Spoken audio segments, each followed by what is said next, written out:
It's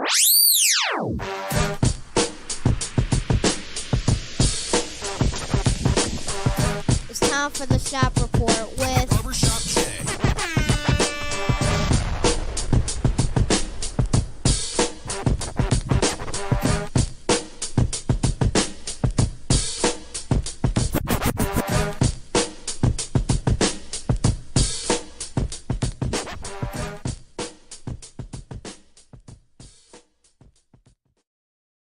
What up, sports fans? Welcome to the Shop Report. I'm Barbershop Jay. I'll be your host for the day. Here's what's happening. Of course, we want to remind you the Shop Report is brought to you by Rocket Digital Media. It's the one-stop shop for all your digital marketing needs. You can look them up on Facebook at RDM Detroit. That's 1D, 2 E's Detroit. Or you can slide on over to the website, rocketdigital.net. That's ROCKIT digital.net. And make sure when you're there, while you're there, you tell them the BSJ sent you. And for my folk out there in TV land, if you want to leave your questions or comments during today's program, by all means, please do so, and we will throw it up on the screen. But if you're one of them folks that wants to leave a question or comment that's indignant or ignorant in nature, it won't be seen on this screen. Matter of fact, here's what you'll get. Ain't nobody got time for that. That being said, joining me on the program today, where's his intro, is this guy across the river, I should say, Kay Cunningham's favorite one fan, Joey James, aka Double J. Tell the people what you say. You know what, Seth Curry, you're washed. You are washed. You can't. Oh man. Listen, bruh. You said that like he wasn't washed before he was washed. No. He's been washed. Just hang it up, man. Go sit next to Pops on the broadcast. Oh, okay. Enough's enough. Okay. I cannot believe. Oh man. What did he do, man? I don't know, but he refuses to hit 3 threes. That's all. And now finally, the day he hits 2, I watched him go 1 for 7. At least he tried. So in other words, can we introduce our other co-host, please? Because you can go down Parlay Avenue. Right. Anywho, Parlay Plus. Right. Parlay Plus, yeah. D Gully, the IT guy, joining us from the CO Lumbus. What it do? Welcome. How y'all doing this evening? Glad to be here. Let's get right into it. All righty then. Okay, listen to Mr. Andy Griffith. Anywho, we got a great show for y'all today. Got a few items on the menu we wanted to discuss. But I should say first, let us start the show. No spring scrimmage for Colorado and Syracuse. Dion and what's up with that? NCAA said no.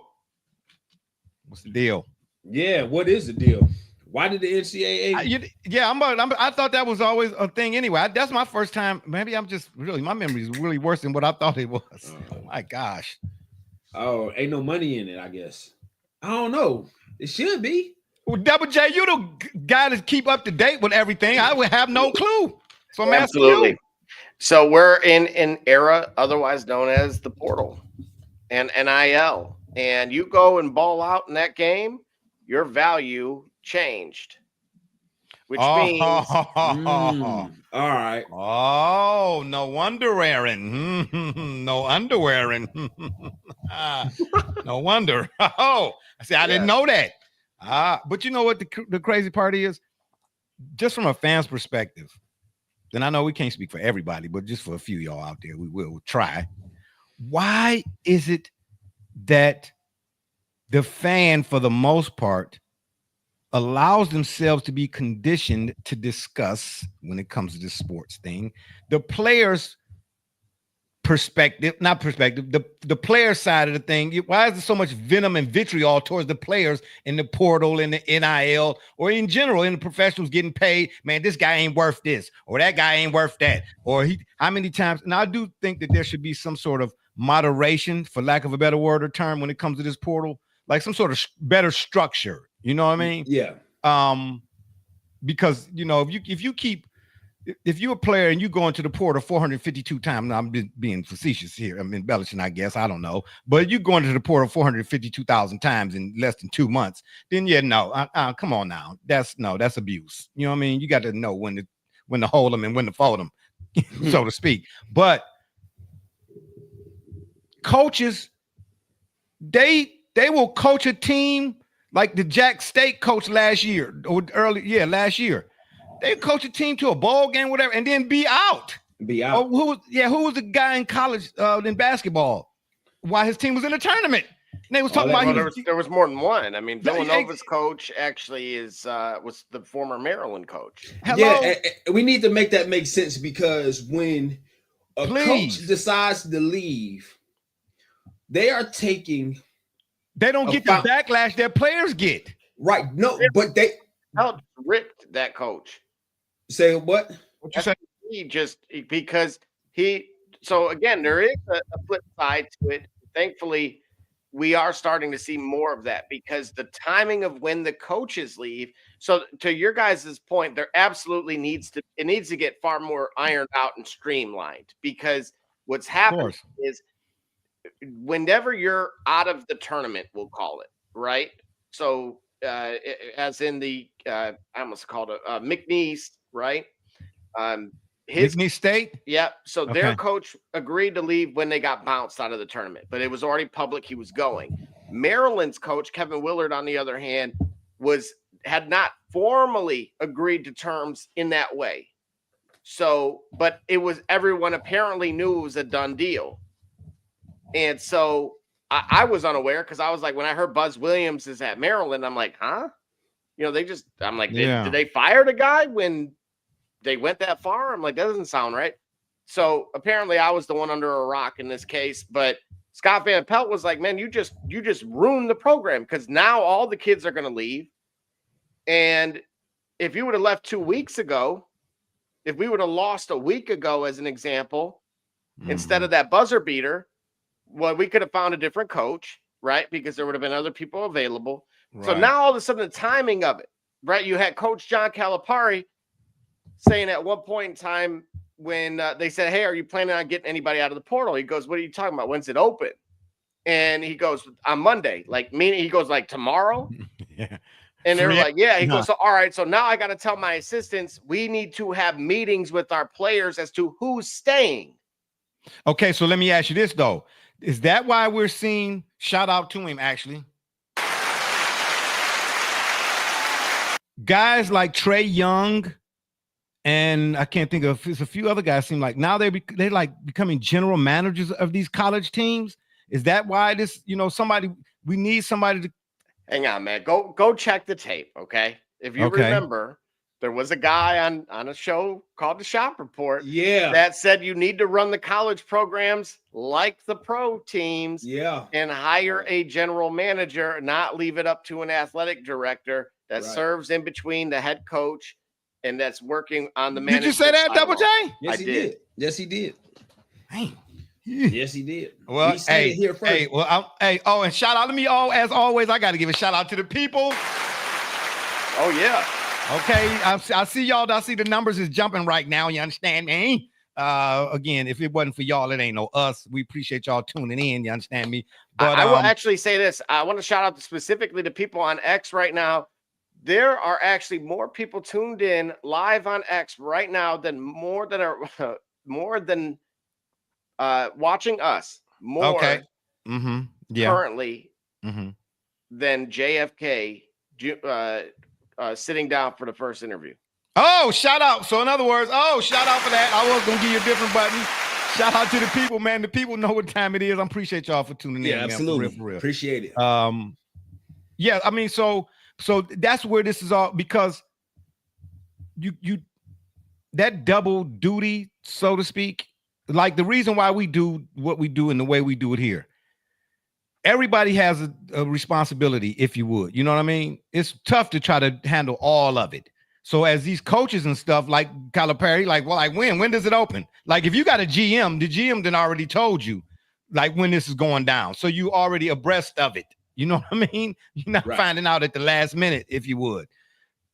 This is, I think, man, that is really going to change the scope of college sports.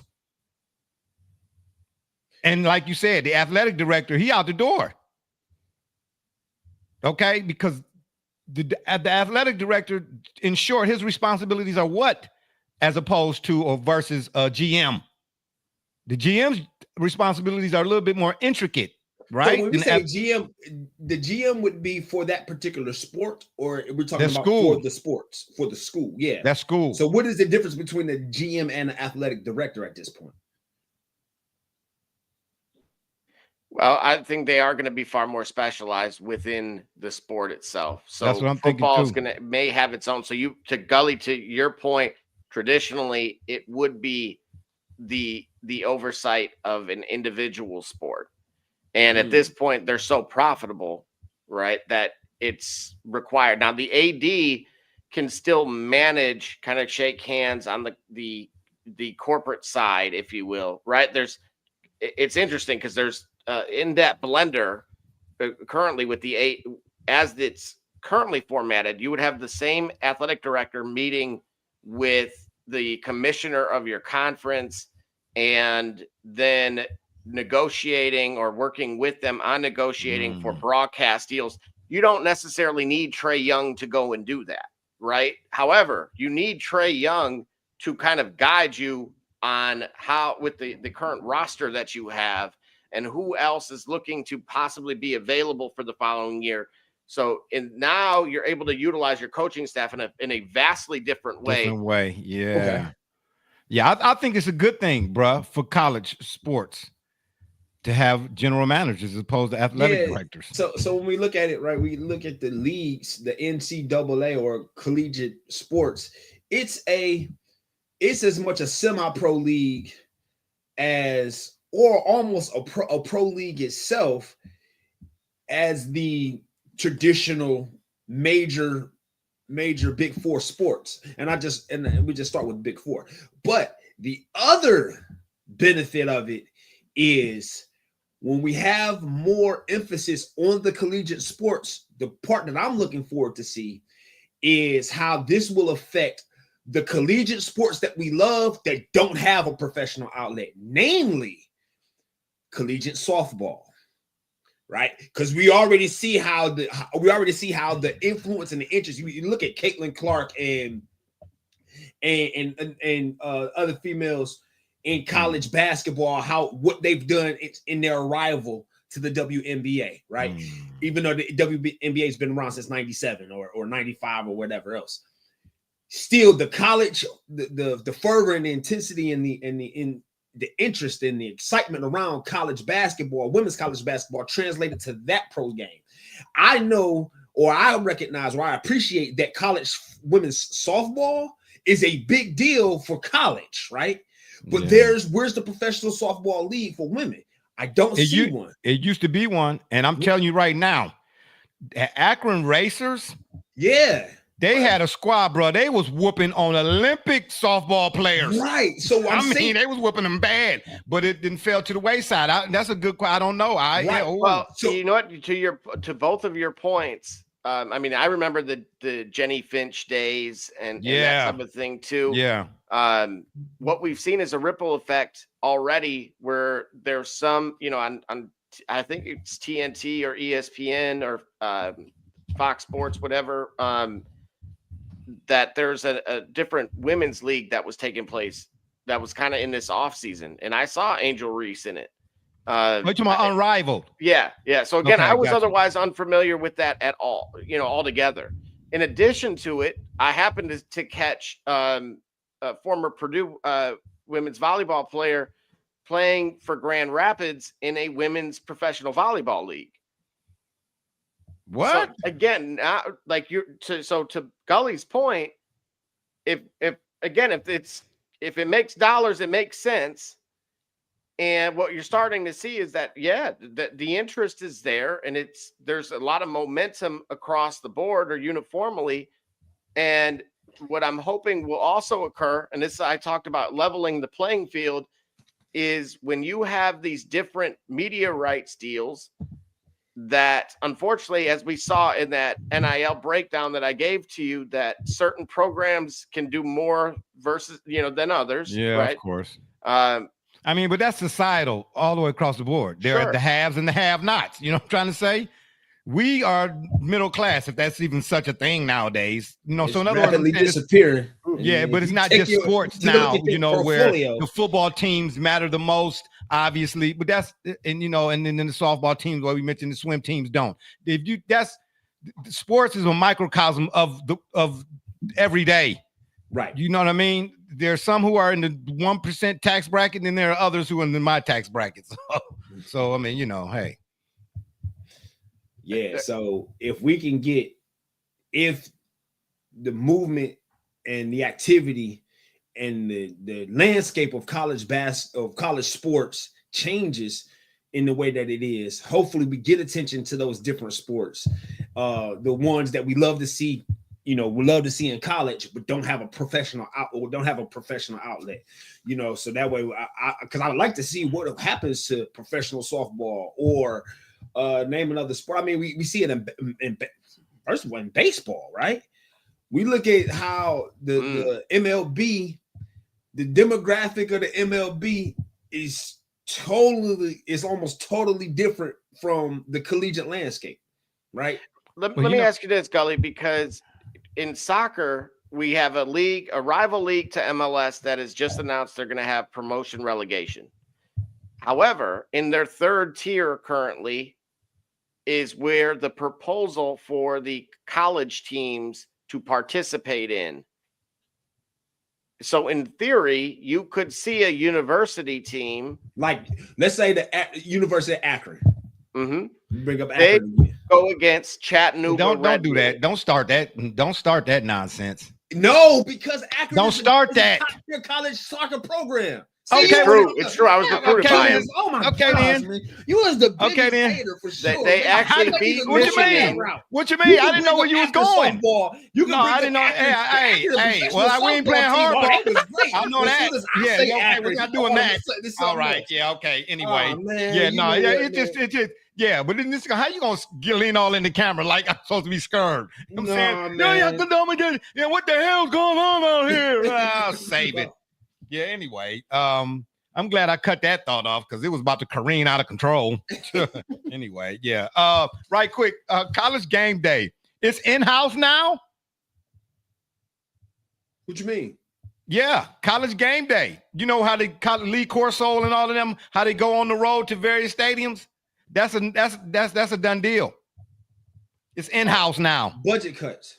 ESPN taking a beating, bruh. It's no fun no more. Well, don't. Would you look like you about to cry? Right, so all right. That was part of that was part of what made it exciting. Dude. Right. Because a lot of pregame shows before the pregame, game, pregame, you don't want to tune into. Right. It's too much pregame. All right, I'm gonna put it this way. It's like the adverse. I don't like when inside the NBA travels. I feel like the order. Yeah, that's good. That's a great. Oh, I gotta give you a button for that. Dang. Man, don't get on here and start trying to earn buttons. Don't do that. Yeah, don't do that. Yeah, You're not so doing that. Take that away. Come on, man. Wow. That's interesting. That's a heck of a point because inside the NBA is better in studio. Yeah, because that's how they get down. Yeah. What we Whereas love to college see game day is on the other end of the spectrum. But either way, you're tuning in to both. Well, before you want to see what'd you say? Well, before this change. Oh, of course, that's why I don't understand it, bro. ESPN, bro, they must really be taking a beating, bro. Because like for the last 3 years at least, bro, it's been layoffs after layoffs after and they cut around the horn. Oh man, it's gone. It's done. Yeah, it's a done deal, bro. Tony Reale and all them. Well, they taping like the last, like it's it's over with, something 30, July 32nd or something like that, or whatever the case may be. No, but I get your point. Yeah, what? No, it's just right. Yeah, I don't know what's going on with sports. What's going on with the network? Like that they're hemorrhaging money in that way. I'll put it this, and this is a question for Bubba J. Actually, it's Jubba J. You misspelled it. I'm the he. Jabba who? Jabberwocky? Jubba J. That's what you said, Jubba J, the other week, and we've been going with it ever since. First of all, I don't know. Hey, listen. First of all, we don't do he said, she said, but she said, he said, he didn't. I don't know what you're talking about. It ain't you know what I said. I ain't saying. I ain't say that. That's what. Oh, that's man, please. That's what you saying. We'll go back. Man, stop it. Go back. Oh, please. Double Okay, J. you saying I said it, but I ain't saying nothing like that. Did you hear me say it? All right. So look, okay. The question nothing is, where's the attention going? Because if revenue is up for, let's say, for the sport itself, revenue is up, attendance is up, viewership of the actual games are up. How are the shows? But wait a minute though. I don't know if this is connected, but I'm gonna throw it out here. But a lot of these entities, sports entities, they got their own streaming and its own networks and stuff now, or whatever. Do they really need ESPN? Do they really need the NCAA if universities start policing themselves? Okay, right. That's what Big Pharma, so to speak, is about to be done. Going? Where's the attention going? Like, okay, you cutting around the horn. All right, you got to save money here. Where's the attention going? Because we want to see it. We watch it all the time, right? Okay, but I'm gonna tell you. But all that money go to Stephen A. Smith. Well, probably. But I'm gonna tell you what I think the problem is, man. They don't do the national networks. When they introduce new shows, they still have the same people on those new shows. Okay. They do that here in Cleveland. That's bad for business. In other words, it's every now and again when I'm going to work, whatever, or coming home, I listen to ESPN 850 sometime, Cleveland, with Russo and all of them. You know what I'm saying? And I know Tony, not Russo. What I'm saying? Yeah, is it Russo? Yeah. Anyway, whatever. I can't even think of their names now. But with Gerard Cherry and all of them, and Emmett and all of them, or whatever the case may be, they got 17 different shows, and that's just picking a number. Okay. But the host for the first show for the first hour is the same two hosts for the 2 o'clock hour, the 3 o'clock hour, the 4 o'clock hour, and the 5 o'clock hour. If I could cuss on this program, I would. Man, I'm gonna see it's every 10 hours. It's your show. No, okay, but still, my mama watch now. Don't you trying to get me a whooping? For real? Right. Yeah, okay. Much as you get me in trouble, you deserve it. Man, please. Whatever, man. How get you in trouble? How? Cause I get every time I ain't say cause nothing. Every time I call, because something you didn't say. Okay, well, you don't call her for no other reason but to get me in trouble. Okay, well, I said it. I said right. That. I end up on the couch without the phone call. Right, exactly. Hey, Double J, if you on the couch, you be doing that. You on the couch. No, Double J, no, please, man. Double J be walking himself into that one. Man, please. Yeah, I'm about to say, Double J, don't try to put that on me. We ain't passing the buck on that. You know what I'm saying? If you on the couch, hey, don't be sneak eating. Hey, you see what he tried to do right quick? He gonna try to eat his animal cracker like did nobody see that. I had to get my snack. I caught that. Yeah, okay. Anyway, 10 p.m. I gotta get my snack. All right, I'm just saying, man. Yeah, ESPN is in trouble, bro. Because, like you said, where's the money going? Well, wait a minute. What about Fox? What about Fox? Are they expanding? Or are they doing cuts the same way? If they are, I haven't seen anything. Again, the expansion has been via subtraction. Okay. But now you're starting to see the emergence of, so you had the Bally networks that are now, again, sports. Ballyhooed. Right. It's FanDuel network now, and they're starting to have shows out there. So again, you're talking about diversifying. You have multiple options to choose from, right? The whole premise of what originally ESPN was founded on was being the hub of it all. Right. People in the West Coast, the headquarters. Yep. They couldn't see those highlights to the East Coast games and vice versa. Now we're watching, as we discussed, cricket in Pakistan at 2 a.m. because you can't sleep. Yeah. Or the marble dropping championships. Yeah, absolutely. The who, what happened there? The marble. You ever see marble races? Oh yeah. Bro, marble races? No. Man, you gotta be some kind of bored man to sit there and watch marble race down the line. Huh? Bro. Did the blue marble win? I just want to know if the blue marble won. Blue marble, the iridescent joints, man, marble racing, and they got Hot Wheels racing. Hold up, wait a minute. Whoa. They take the straight Hot Wheels. Hot Wheels, the the McDonald's clown car, the Ghostbusters movie, yeah. Bro, where's all this at? Why am I missing all of this? And I'm telling you, and listen, and there are that's why we gotta watch for Double J. There are parlays to be made, bro. There are parlays to be played.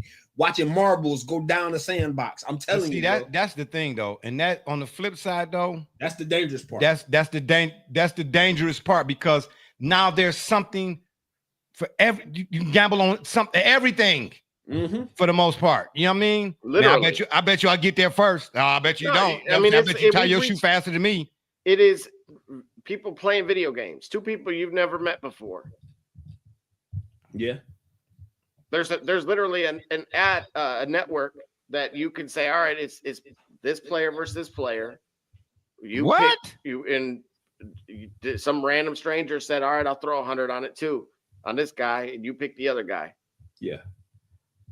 And then they got the nerve to put at the bottom of the screen, if you got a gambling problem, call 1-800. Right, oh my gosh.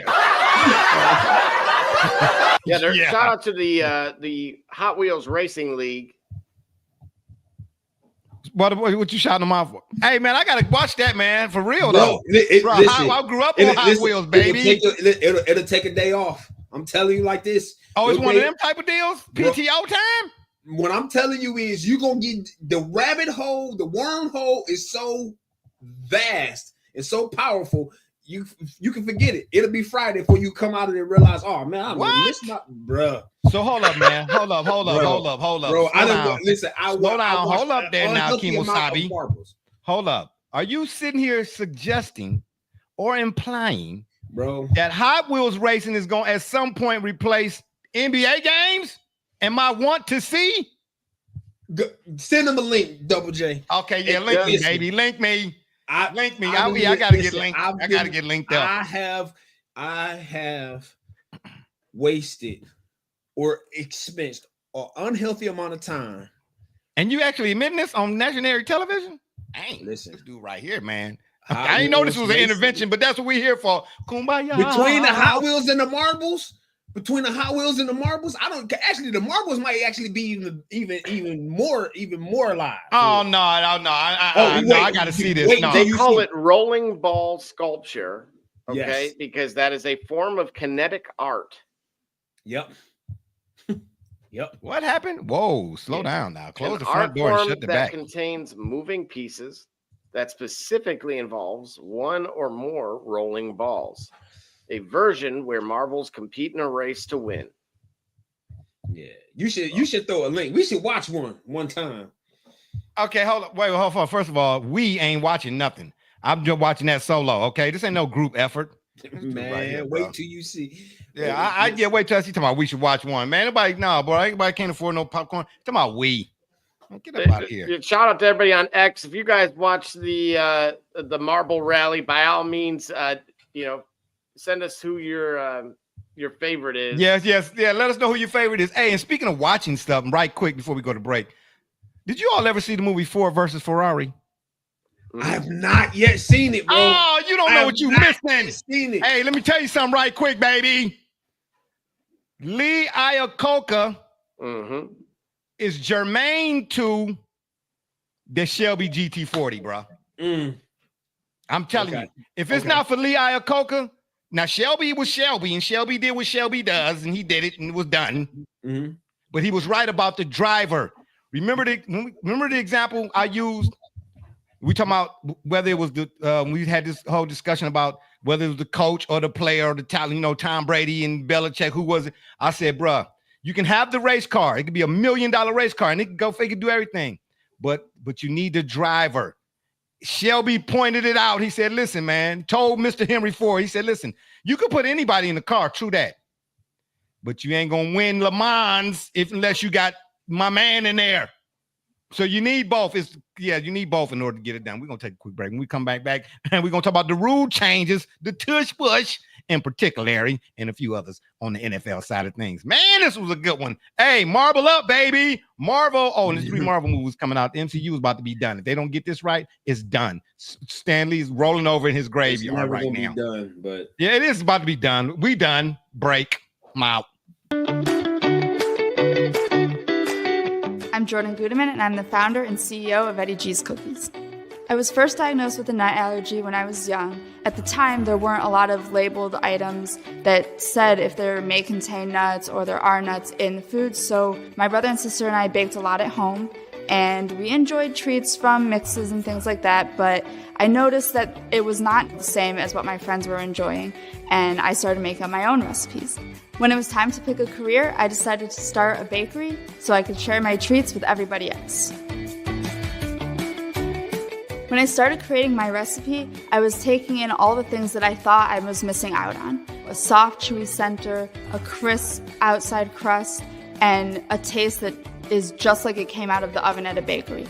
When I put all those things together, I had come up with a recipe for a dream cookie. Eddie G's Cookies only uses the finest ingredients. We have all natural flavorings, no preservatives, and every cookie is made in a nut-free environment. The best part about Eddie G's Cookies is that they can be delivered right to your door. You can share them or not. We won't tell.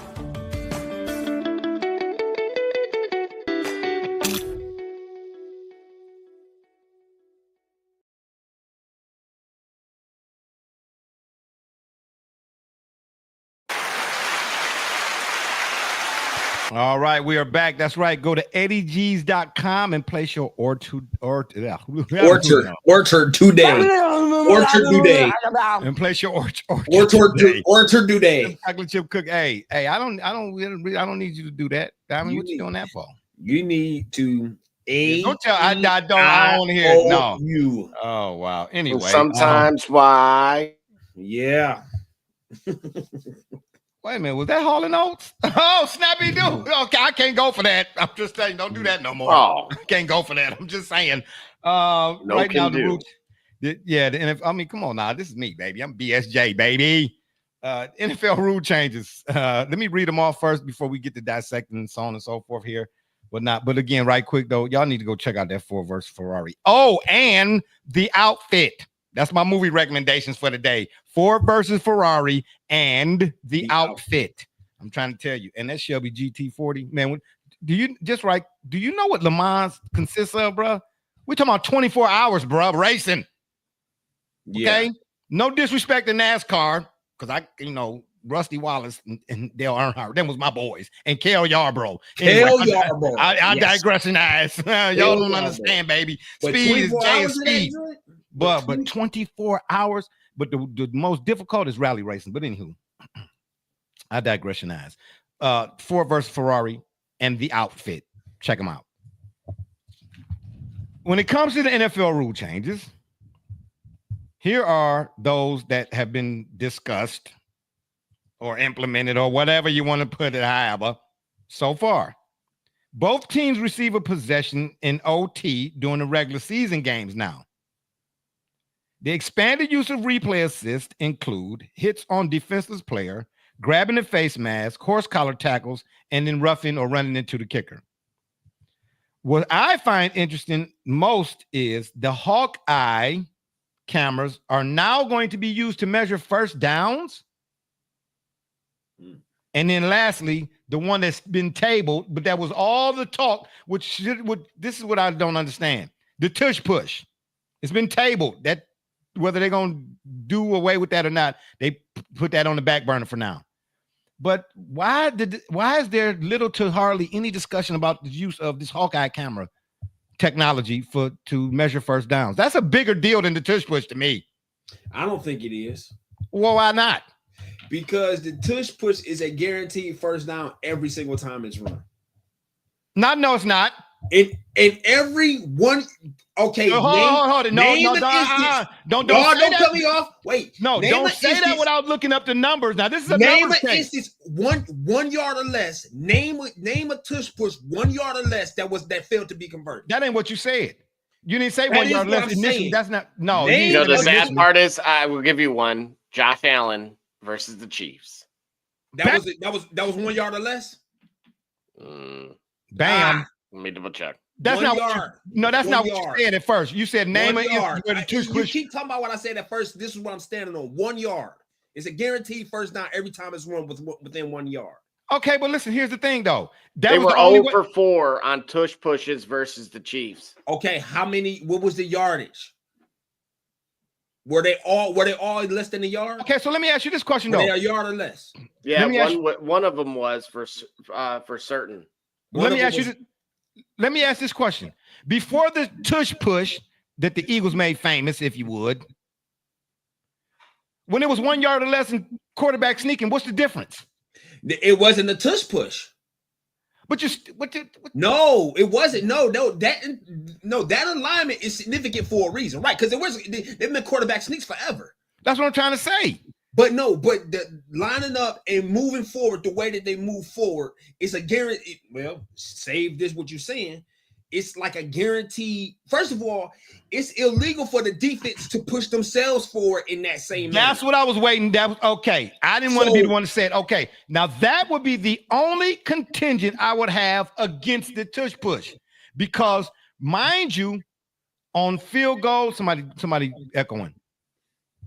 Mind you, on field goals and extra points or whatever the case may be, you know, when the game is on the line type of deal, the defense, they get penalized for like using one guy to propel themselves over another guy or hopping over or whatever the case may be, right? Okay, so in other words, you can't give yourself an advantage, is what I'm driving at here. So it's advantageous to the offense, obviously, and Right. disadvantageous, am I saying that right? To the defense significantly.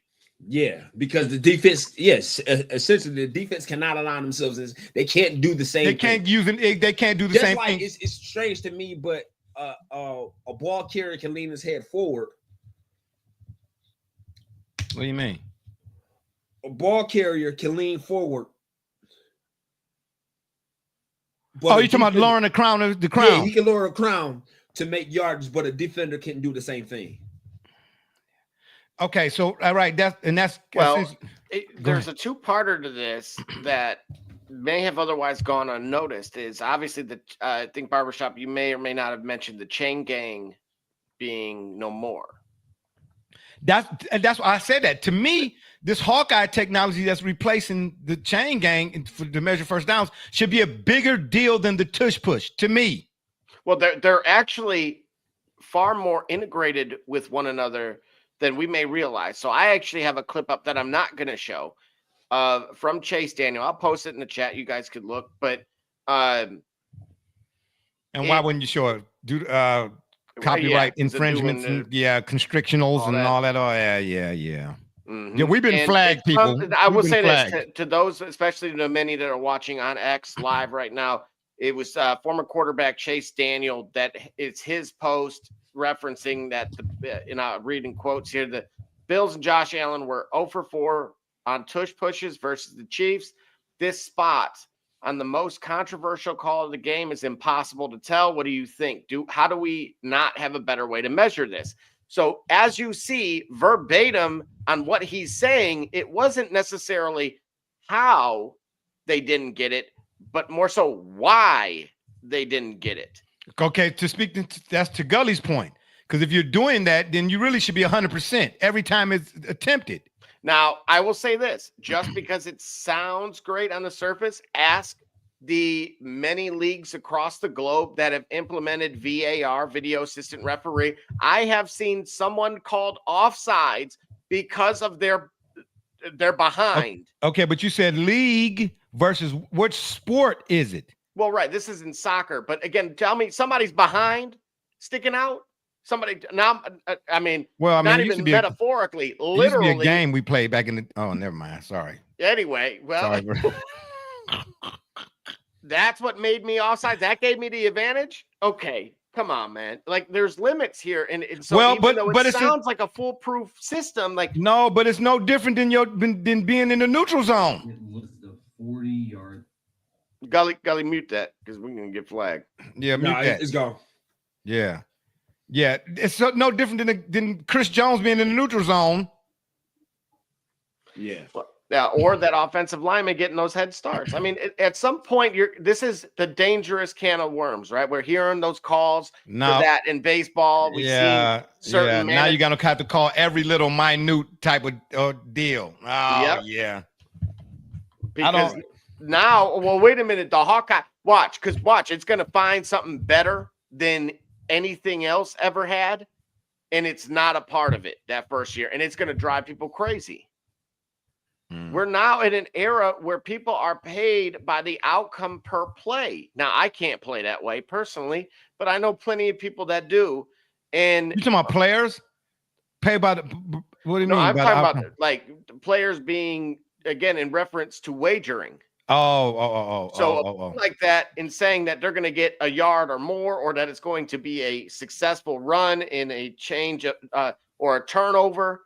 Being at you can't 1, make sports betting legal and not think that you're going to have a tsunami of other stuff to come along with it. Right.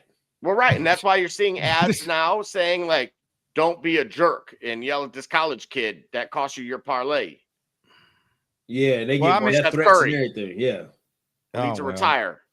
Yeah, I mean, like I said, man, once upon a time, and been saying and going to keep saying, Arnold Rothstein taught me that no sporting event is completely left up to chance. Tim Donaghy, the book in particular, Personal Foul, taught me to follow the money. I keep more of it in my pocket. Okay. I got a mortgage company. Be like, you can parlay if you want to. and you'll be parcheesing out on that on the parkway. I'll do a few more of those. I can't afford to risk it, man. My mortgage company don't play. They like, oh, you late on 13 cents? Hey, watch. He's gonna see this, and he's gonna end up hitting 4 tomorrow, and I'm gonna be dry heaving. Who was he? The he over here. Yeah, okay. I'm just saying. Yeah. But the tush push, though, I mean, at the end of the day, either you give the defense some sort of equal measure, or you probably got to get rid of it. But then on the flip side, is part of me saying, if you don't want the tush push, then don't let him get to the tush part. Nah. But wait a minute. It's a game. It's a game where. Go ahead, Gully. Go ahead. What? It's a game where that's gonna happen. It's gonna be. I mean, if it's a well played offense versus a well played defense, it's gonna be some short yardage situations. 3rd and 1, 3rd and 2. Looking at that play, the failure for it to convert was simply because of, like you said, the correlation between having an Hawkeye camera and not. Because by all accounts, the tush push was successful on that particular play. It's just we had eyes to look another direction.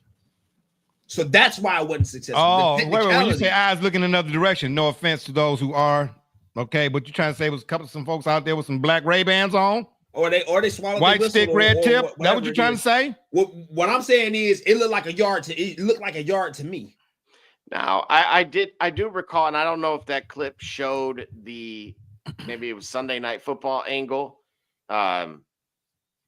where it was kind of difficult it was a much better view than this broadcast view that we see in this particular clip. Yep. But I don't recall if it was conclusive or not. So my unfortunate part of it is this: one of the better sports movies of all time, or football movies, is of course the program. Darnell Jefferson, tailback. Sorry. Listen here, James. Relax, Willie Beeman. Yeah, James Conn. Sorry. Oh man, and shout out, man, my man Val Kilmer, man. Yeah. Val Kilmer, man. May he rest. Hey. Man, we losing a lot of folks, boy. Real talk. Sorry for the sidebar. What is Val Kilmer's most iconic role to you? You're going with a DC movie, aren't you?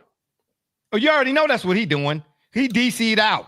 He don't even like Marvel. Answer the question, both of you. First of all, you ain't Judge Wapner. You don't command me to do nothing. You don't do that. Tell me to answer the question. Like you pulled me over for drinking and driving or something. I need you to answer the question. Yeah, absolutely not. If I'm not difficult, then what am I? Well, answer the question. You're not answering the questions. Huh? I love to see the calf walk down the path. All right, you know what? Never mind. I'm just saying. Woo! Do not go in there. Laces out, Finkel. Anywho, I couldn't tell you right now, man. You're gonna, and you know what? You do this every doggone dag nabbited time because you know my memory is pathetic, and you're gonna ask me what's his most iconic role. It's I don't know. easy. It is easy. It is No, it's so not. easy. Well, For no, me. it's his most iconic role to you. I'll be your Huckleberry. Oh, whoa, slow down there, Kimosabe. Oh, Doc Holliday and Tombstone. Oh, slow it down. Whoa. Doc Holliday and Tombstone. That is above Iceman. In Top Gun, as iconic as Top Gun is, Doc Holliday and Tombstone. He made that movie. He made that entire. Well, first of all, nah, man. Man. Well, it was no. I mean, I'm not saying no that he didn't ball out, so to speak, in that movie. He did. That Tombstone was just a cold movie. Period. Yeah, bro. But everybody. Kurt Russell, everybody was cold in that movie, bro. They were. Everybody. Come on, man. That man don't do that. Don't. He Then TV. Right he showed up coughing with the pill and was like, "Yo, come on." Yeah, I mean, Doc, but he was based on true stories or whatever. He was a doctor, actual doctor in real life.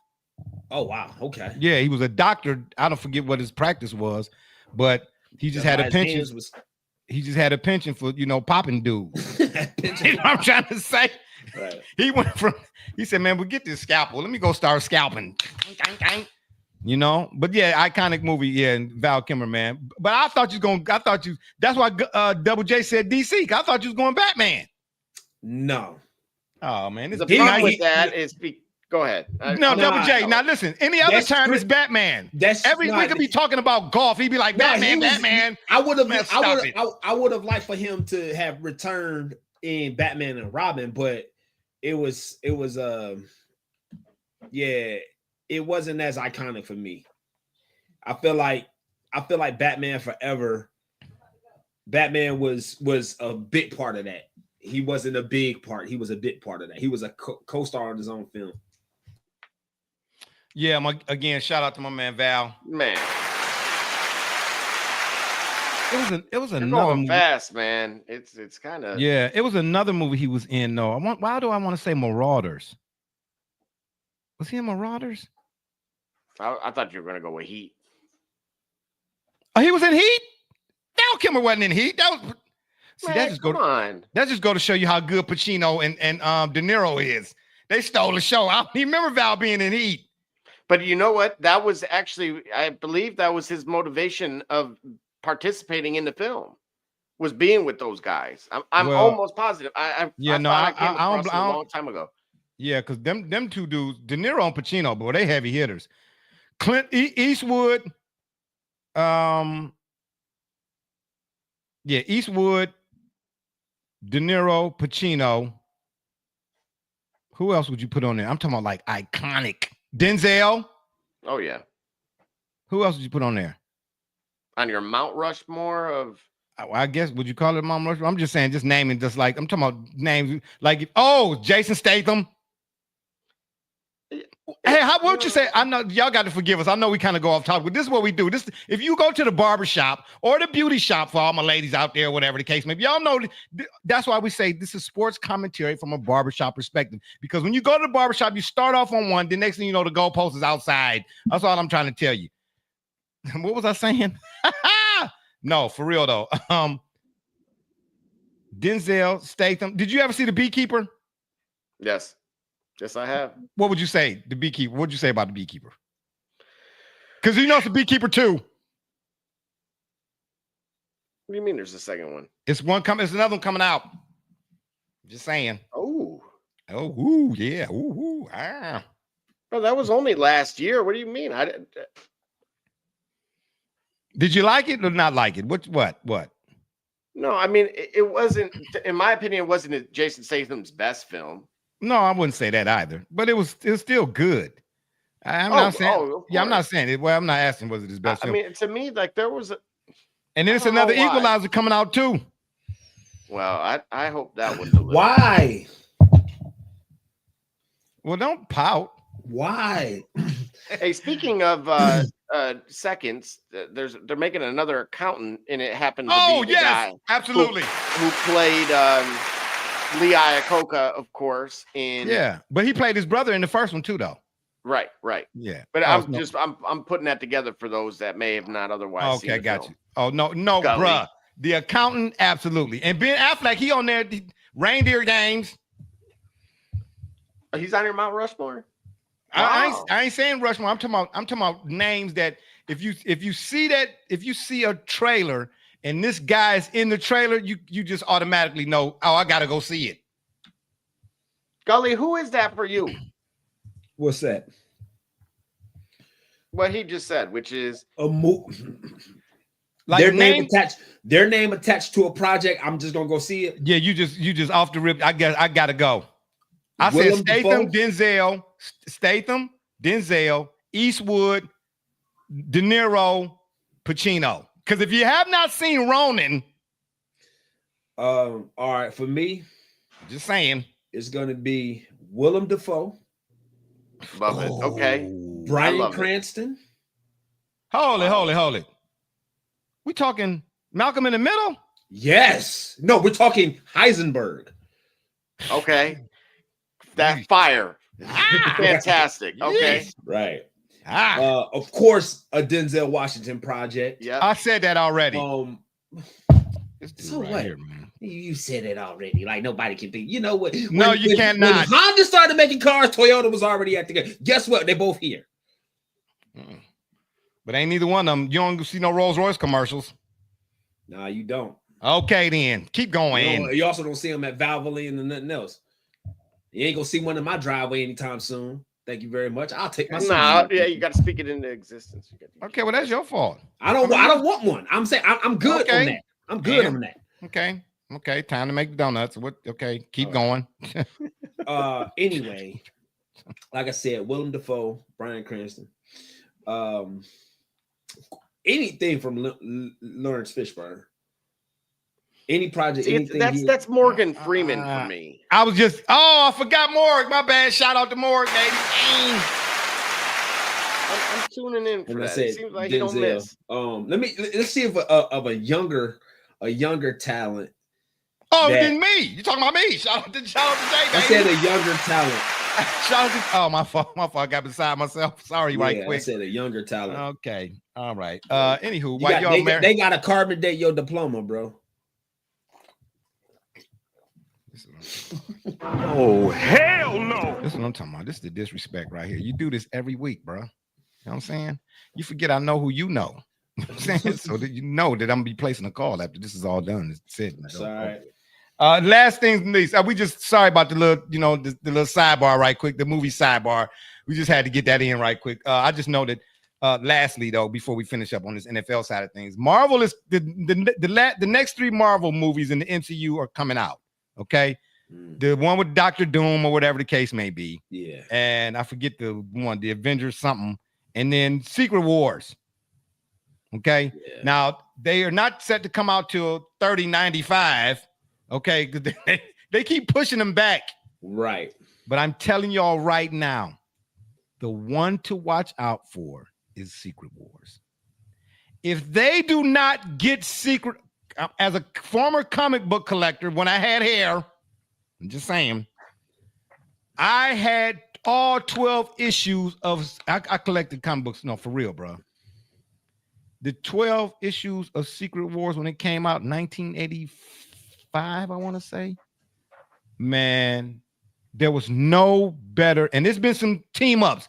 Wolverine, Spider-Man, and don't get it twisted, Spider-Man's is Marvel's top hero. I'm sorry. That's another story for another day.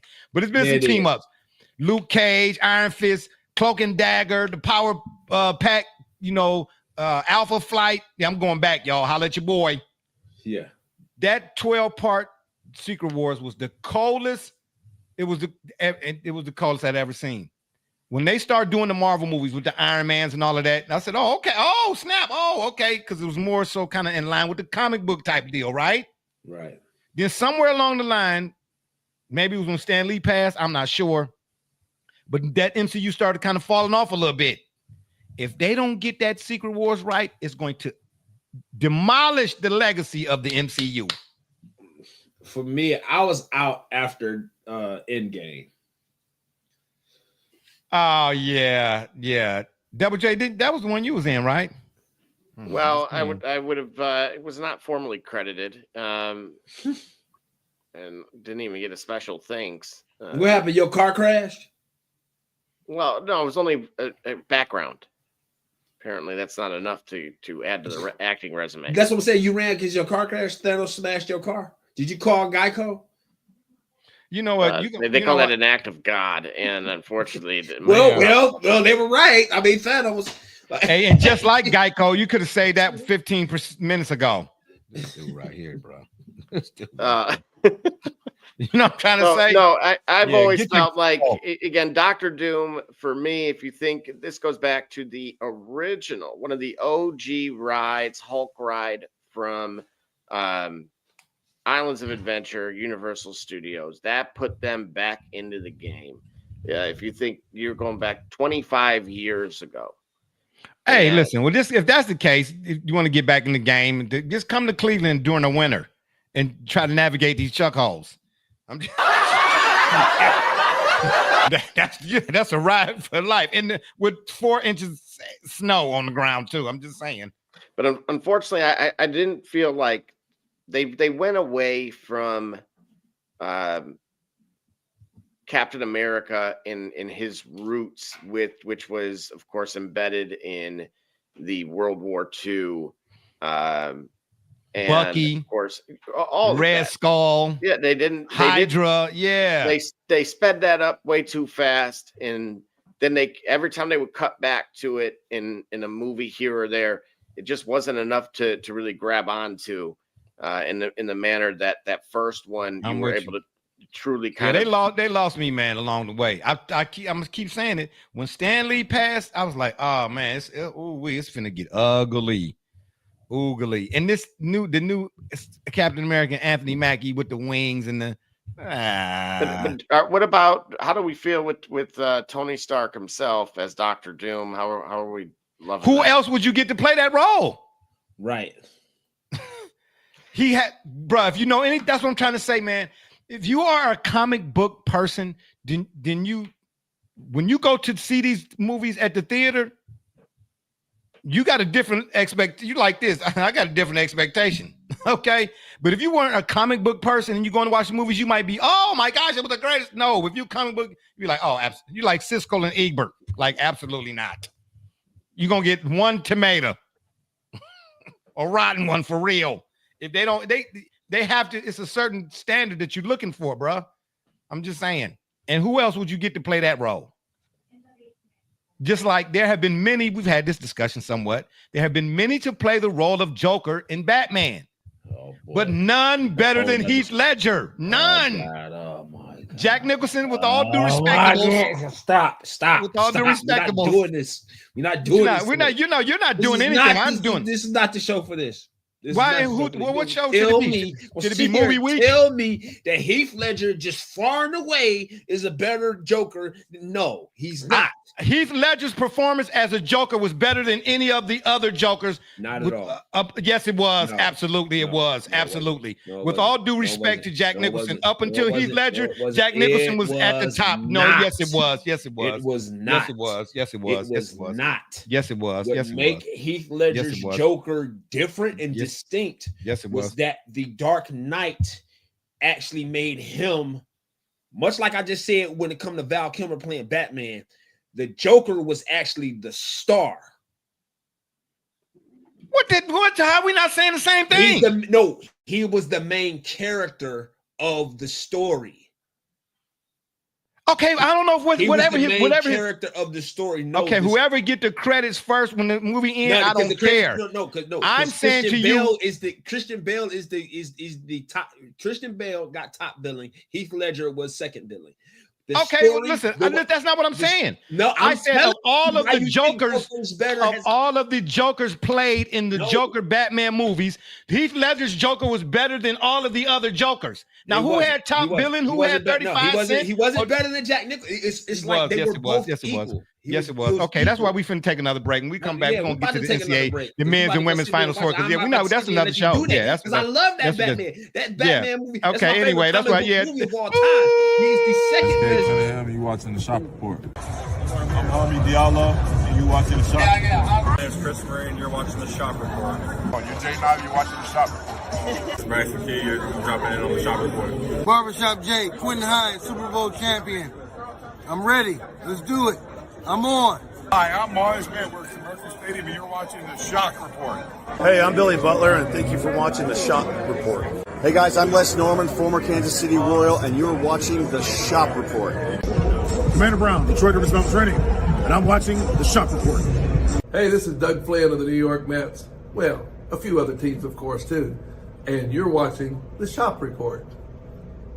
I'm Matt Ramos, and you're watching the Shop Report. How you doing? I'm Rajay Davis, and you're watching the Shop Report. How you doing? This is Nelson Figueroa, former Major League pitcher with a lot of teams. You're about to listen to the Shop Report. Hey, this is Howard Johnson. You're watching the Shop Report. Hi, I'm Heath Bell from the New York Mets, and you're listening to the Shop Report podcast. Yeah! Hey, I'm Josh Tolley, former catcher of the New York Mets, and you're watching the Shop Report. This is Edgardo Alfonso for the Mets, and you're listening to Shop Report. Hey, this is Doc Gooden, and you're watching the Shop Report. Hello, this is Mike Hampton, and you're watching Shop Report. Hey, this is Herman R.V., former NFL offensive lineman with the Cleveland Browns and Baltimore Ravens, and you're listening to the Shop Report.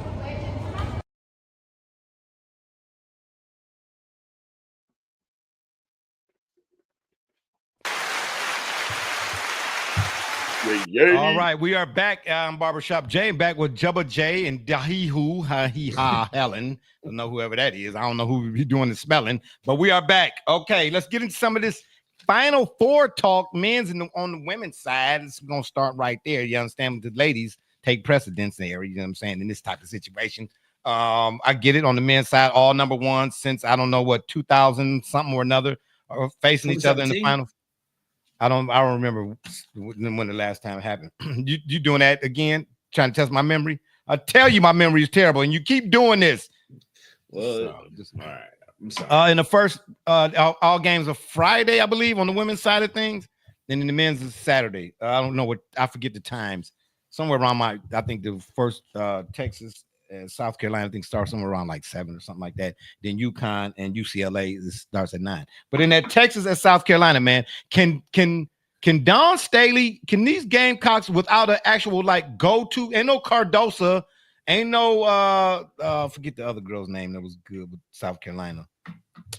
Anyway, she don't have no go-to player.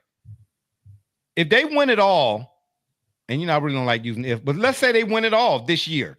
South Carolina, okay? Because a lot of people didn't expect them to get back to no Final Four. Let's say they win it all, bro. Is Dawn Staley now, should she be in that conversation of, not in terms of titles, obviously, because we always make that discussion about somebody else and on another side of the country, but in terms of anytime, meaning she don't have be a record of how long it took.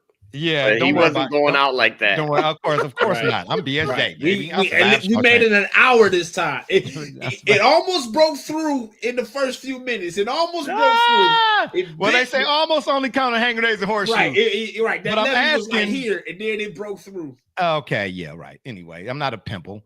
Don't disrespect. What I'm asking here is most people that would begin to ask this question, like, should Dawn Staley be amongst the Pat Summits and the Ariamas or whatever? No, they'd be like, no, because she ain't got as many titles. No, that's not what I'm asking. I'm saying in terms of like Izzo, like Ariama, like Pat Summit, maybe even Kim Mulkey, I guess, to an extent. I'm not sure. But like when they get in a tournament, you don't bet against them. Is Dawn Staley with this team? Does she need to win another one in order for her to be in mention with them in that regard? Probably. Or has she already done that? No, I don't know. Naysayers are always going to question championships with somebody that they don't think is as great. continues to win them, right? They need to win more. They ain't great. They need to win more. They ain't great. They'll never. If the greatness hasn't been established by now, it's gonna take a world of exception for them to be mentioned. But the point is, how deep into the playoff, into the tournament season can you take a team? Can you guide a team? And that don't have a go-to? Go ahead, Double J. No, I think if you really want, like, to me, it's already Crowner, right? Because just to make it this far she's done it in a different way. Like, yeah, Chloe Kitts is there.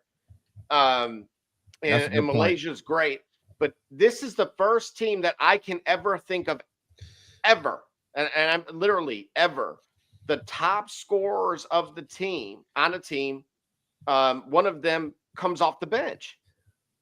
Like, we've heard, and that's men's or women. Man, yeah, that's what I'm saying. Like, you don't ever hear, like, I mean, what, James Harden maybe at Oklahoma City, would have. And that's interesting because you compare, this is a collegiate level thing, right? And the only really comparison that's even in the ballpark is a professional, right?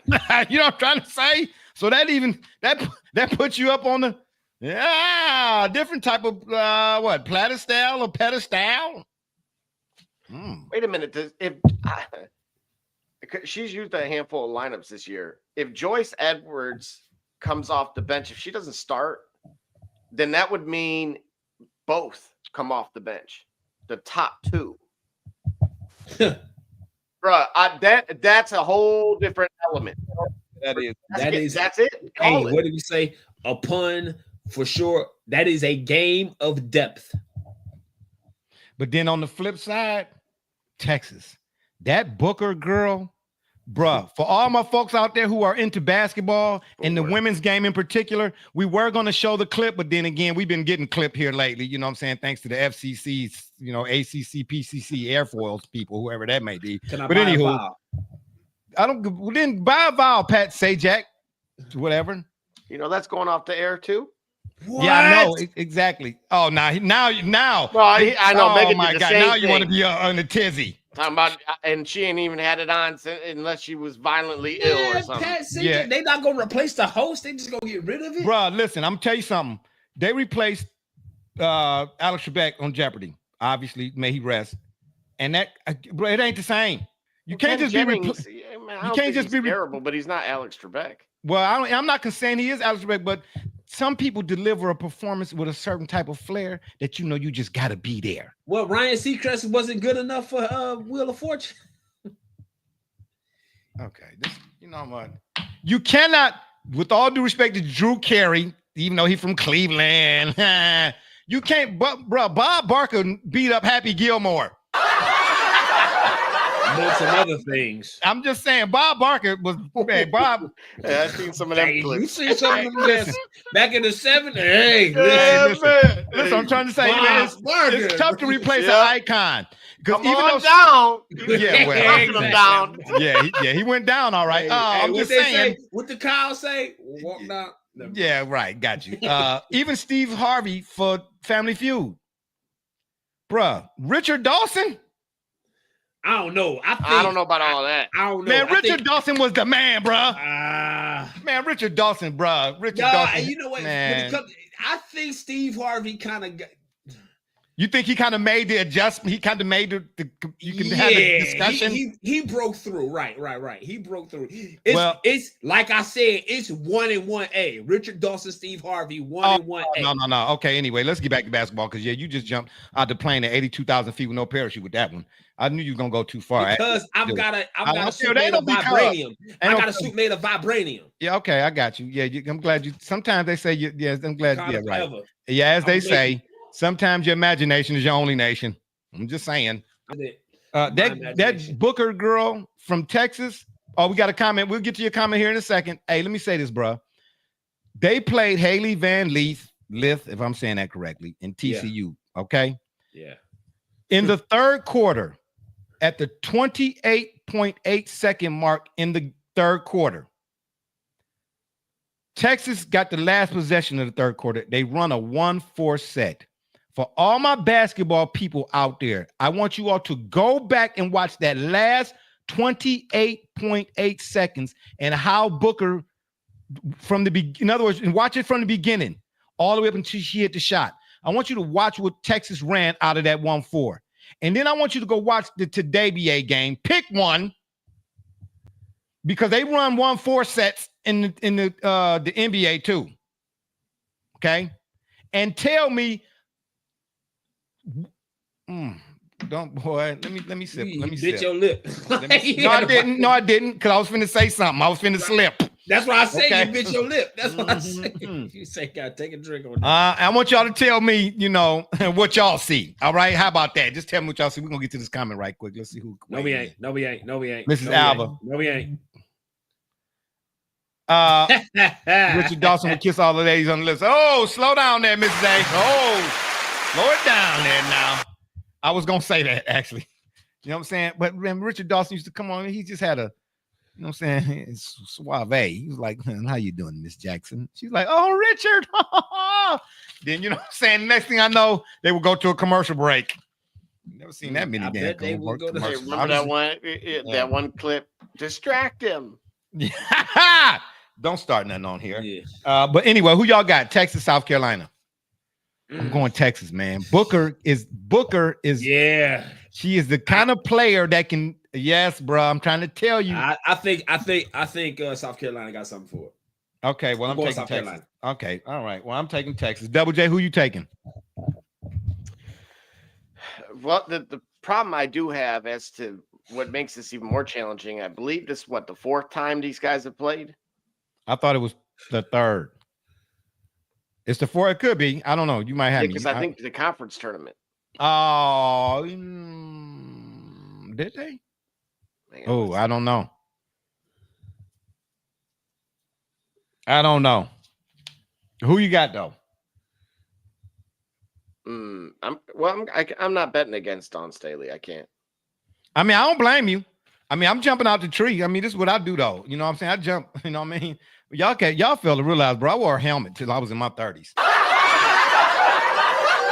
Doing this kind of stuff is it's par for the course for me.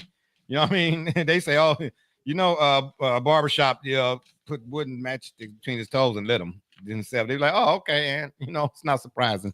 I do stuff like this. But I'm going with Texas. All right. Then on the other side, UConn and UCLA.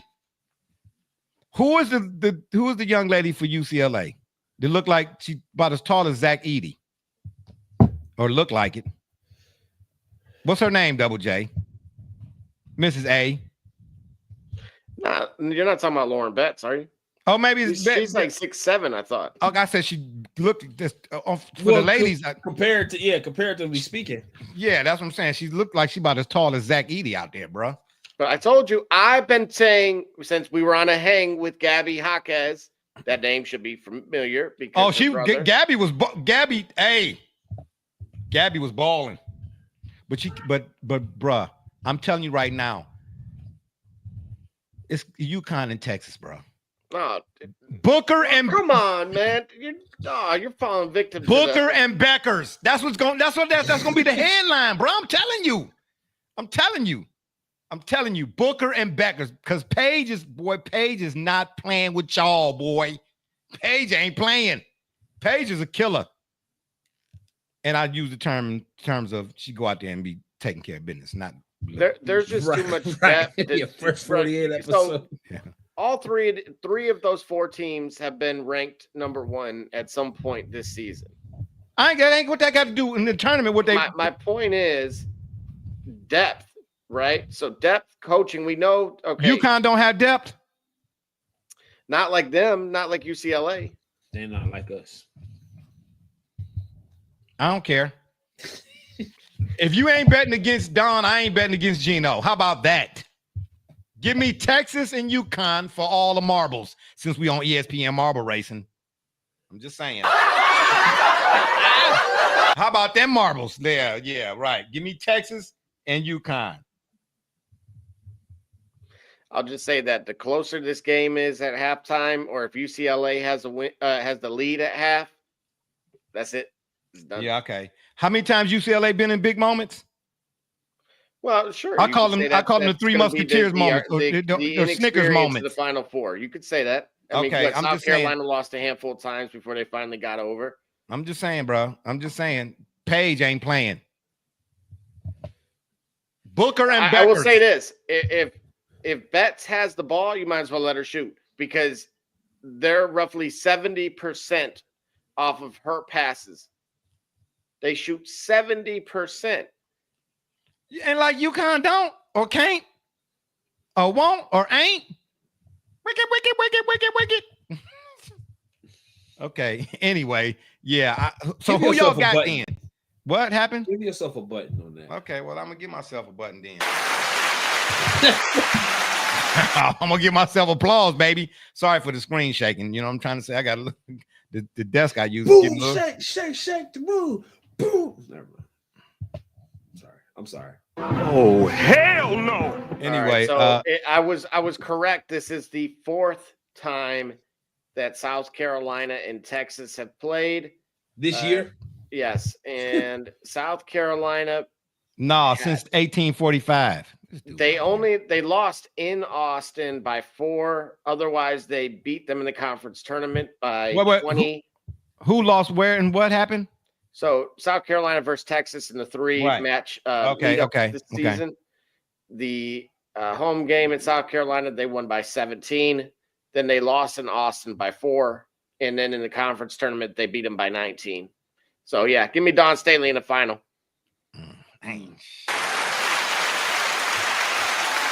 You don't get blown out twice and barely get by at home. I don't care. I think Book is balling right now. Book and Beckers. That's what it's gonna be. And Book and Beck, baby. Okay, let's slide on over to the men's side. We got all number 1 seeds. Yeah. And speaking of seeds, if you like watermelon or grapes or any oranges, please find some with seeds in them. I'm just saying if you can. Yeah, that's seedless. Go to your international markets. Okay. Man, nobody going to Abu Dhabi for no doggone fruit, bro. What's wrong with this dude right here, man?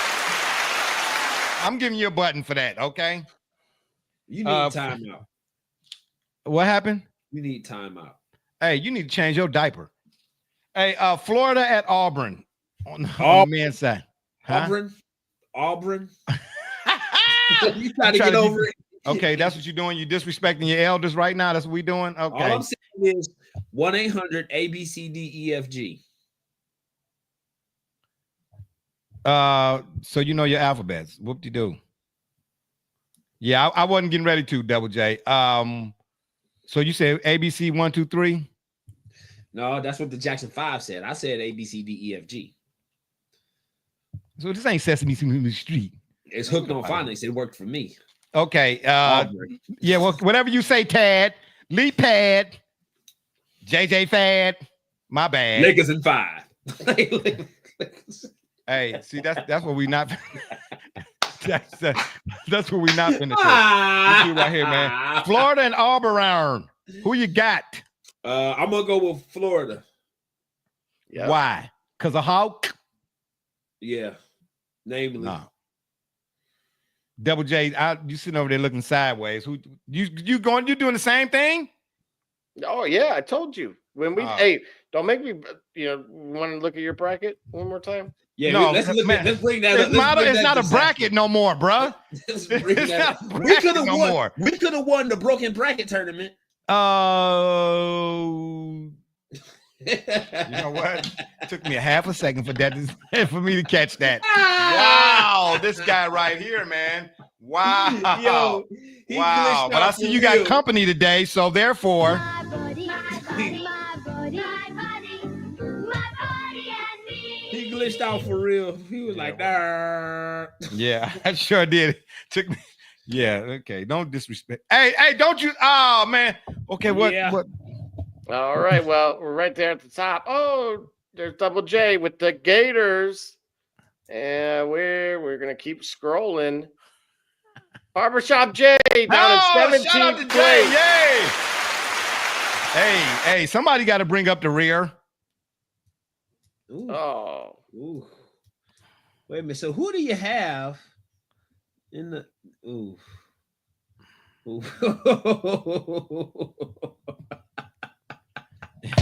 This is ridiculous. It's real interesting how you get. It's real interesting how you get a chuckle out of that.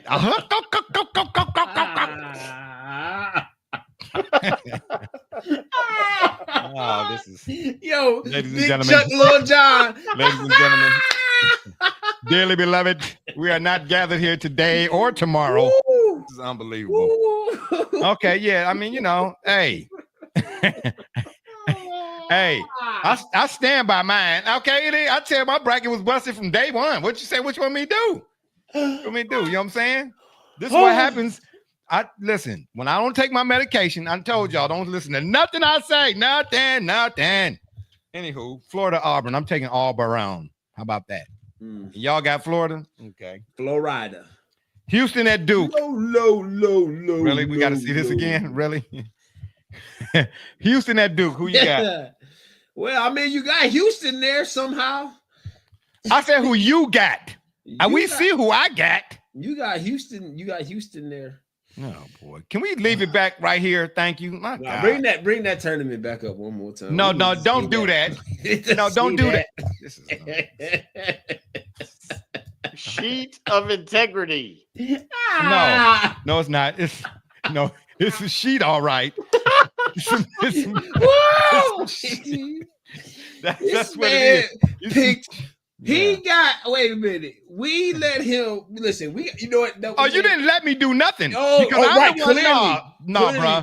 I volunteered to put my bracket up. Where's y'all brackets at? Wait a minute. Since we italicizing mine. Wait. How did St. John's get here? Well, at the time, St. John's was balling. Really? Oh, how did we let St. John's get here? Please tell me. Tell me St. John's improbable run to a national title. Please let us. You're making my face itch. Let us see it, Double J, please. Tell us how St. John's made it to his mythical. Here we go. How did St. John's do this? What did we have? Oh, well, he had Drake versus Texas Tech, right? And then he had it completely wrong. Ooh. So I have Florida right. Yeah. Until they ran into your beloved. Until they ran into your eventual champion. Well, they Texas Tech, they don't wear the same colors. I'm just trying to say, bro. It was a marbles color scheme thing, is what I'm trying to say, bro. Oh boy. Yeah, I got Florida, I got Houston right. Keep going. Yeah, you did. Come on, I got some greens in there. Don't act like I ain't got no greens. And I wouldn't have won the busted bracket. Yeah, right. You couldn't win for losing, basically what you're saying. Well, I mean, I'm just saying. Okay. Well, I'll tell you what. You got halfway there. Who y'all got? Yeah, Oregon and BYU. Did I? But BYU was balling.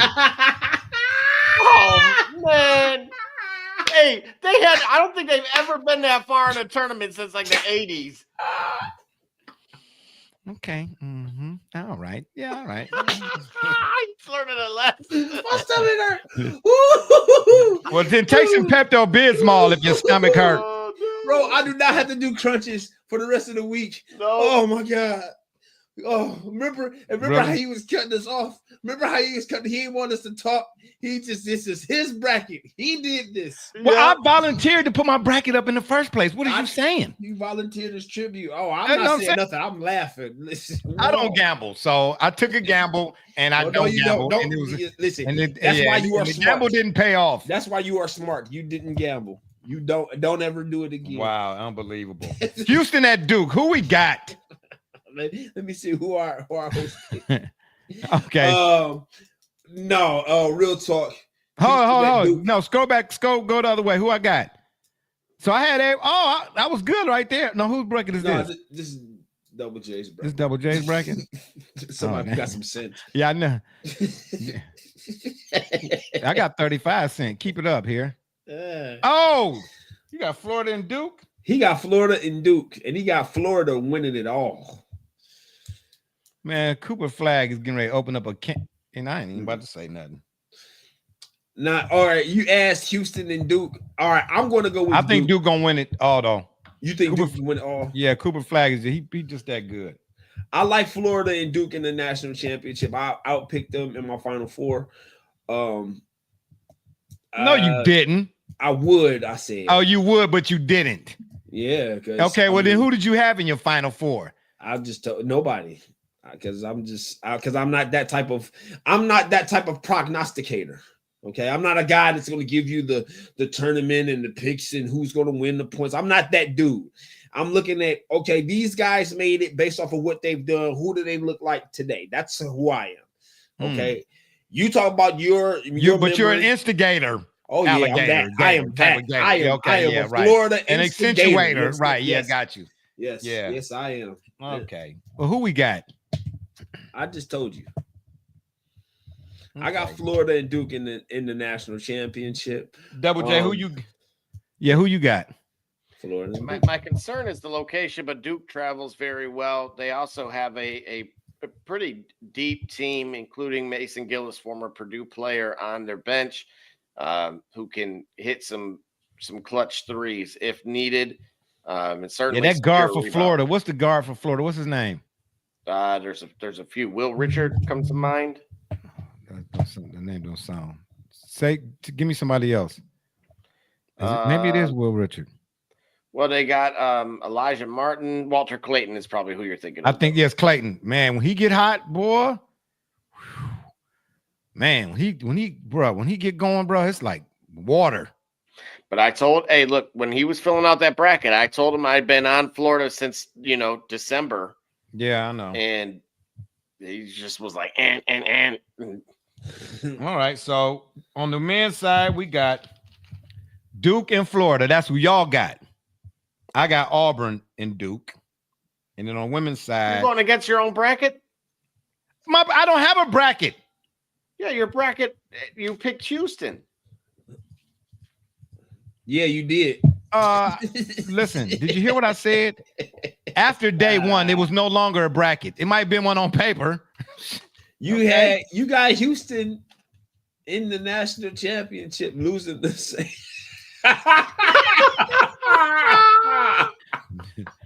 This is ridiculous. This is utterly ridiculous. I can't. Hey man, I almost want to go back and rewatch that show, but I won't. I will. I am going to do this. Now listen, I'm going live. I'm laughing hard, but listen. Well, we can tell you not Harley. We can tell you not Harley not laughing. We can tell that. I helped and understand. This is a disclaimer. He got here part a great deal through his own stubbornness, but I did assist in this. Oh, you didn't help me. I don't need no help. Oh, you claiming this? I'm claiming it. What you mean? Oh, then I'm laughing. Listen, bro. Yeah, please rewatch that show. Yeah, nah, bro. I'm not like the new ESPN. You know what I'm saying? I'm like Stuart Scott, man. He rest, baby. I'll put it out there. I'll stand with it. We do. You know what I'm saying? Hey, let me tell you something. Much better. And listen, we do a much better job in the NBA and the NFL than we do with this here. Oh, now it's we. But on this bracket, it's just me. Now you want to claim we. I ain't French fries. All right. Bro, we do a much better job. I keep trying to take the bid with you. No. Don't team up now. Don't team up now. This ain't no Avengers Endgame. Team up same. I'm glad. Nah. Why you bring that up? Why you bring? I told you. That's the movie. That's why. I fell out of MCU after that movie. Well, you fell out your car seat too, but ain't nobody saying nothing about that. I'm just saying. Okay, my bracket is mine. Like, hey, I told you once, I tell you twice. Just because you got your head stuck in the like head, King Nebuchadnezzar and the three boys. What was the moral of the story? If you're gonna stand, stand. If you're gonna sit, but don't play a bracket with your recommendation. Well, I'm just saying, Jay, don't waver, baby. Now, right now, we're gonna take a 35-second timeout because that's what I need after this shenaniganizing.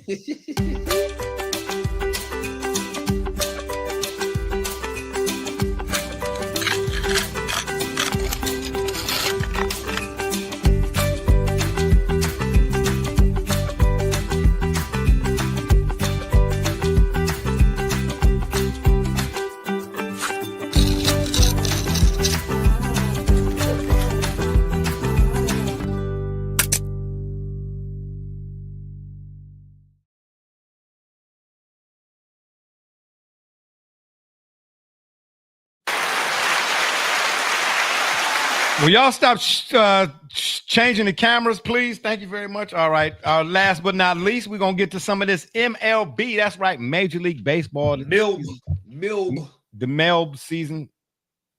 Hey, settle down there, bro. Don't nobody want to know. I didn't say the nothing else. magazines you be watching at the midnight. Anyway, Magazines I watch. Yeah, absolutely. Right, telling on yourself. Absolutely not. I'm telling on you. I don't need to tell on myself. Anybody that know me know. You okay? How it go? Major League Baseball season just kicked off. It's really too early to tell anything, like who might do what and so on and so forth, obviously. So we'll wait till we get down the road before we get in that kind of talk. But I do want to discuss the rest of the league is scrambling to catch up after the Yankees torpedo a few ballparks to start the season. Well, what's with the torpedo bats, and are they legal? Hey, listen, like I heard circulating. First of all, who's circulating it? Don't tell me what as you heard circulating. Who did you hear? It was another another show. Okay, not a major label show, but somebody had to. Slow down. He was of this opinion. He says if these bats are allowed, then Barry Bonds need to be in the Hall of Fame immediately. And Pete Rose. Well, see, Pete Rose needed to be in the Hall of Fame because his set of circumstances is totally different. I know. I know, but he should be in because you said Hall of Fame. I think Pete Rose. Yeah, nothing about what it says makes it. It don't matter. It unfortunately don't matter much anymore. I think putting Pete Rose in the Hall of Fame posthumously is actually an insult. It is, and I think it would be done as like a joke. Pete Rose and his and almost. You know what? When I saw that happen, man, I just the word or term, if you want lack of a better one, I guess, or whichever one you pick, that came to mind at the time was caricature. Correct. You get what I'm trying to say? Like I was like, oh wow, that's so disrespectful. Have you ever looked up his resume, Pete Rose's resume? Right, bruh. All of that. This dude played. How many All-Star games did he go to? Every one of them since they started. It just seemed like it. Okay. He was never not on. And the Big Red Machine, that's a whole nother thing too.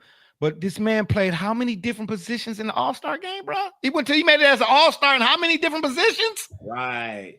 Come on, bro. That's hard to do. Come on, bro. Right. Yeah, like I say, man, when it comes to this gambling thing in sports, I just befuddled by the whole flabbergasted, whatever. Like it's legal, but it's illegal. So, you know what I'm trying to say?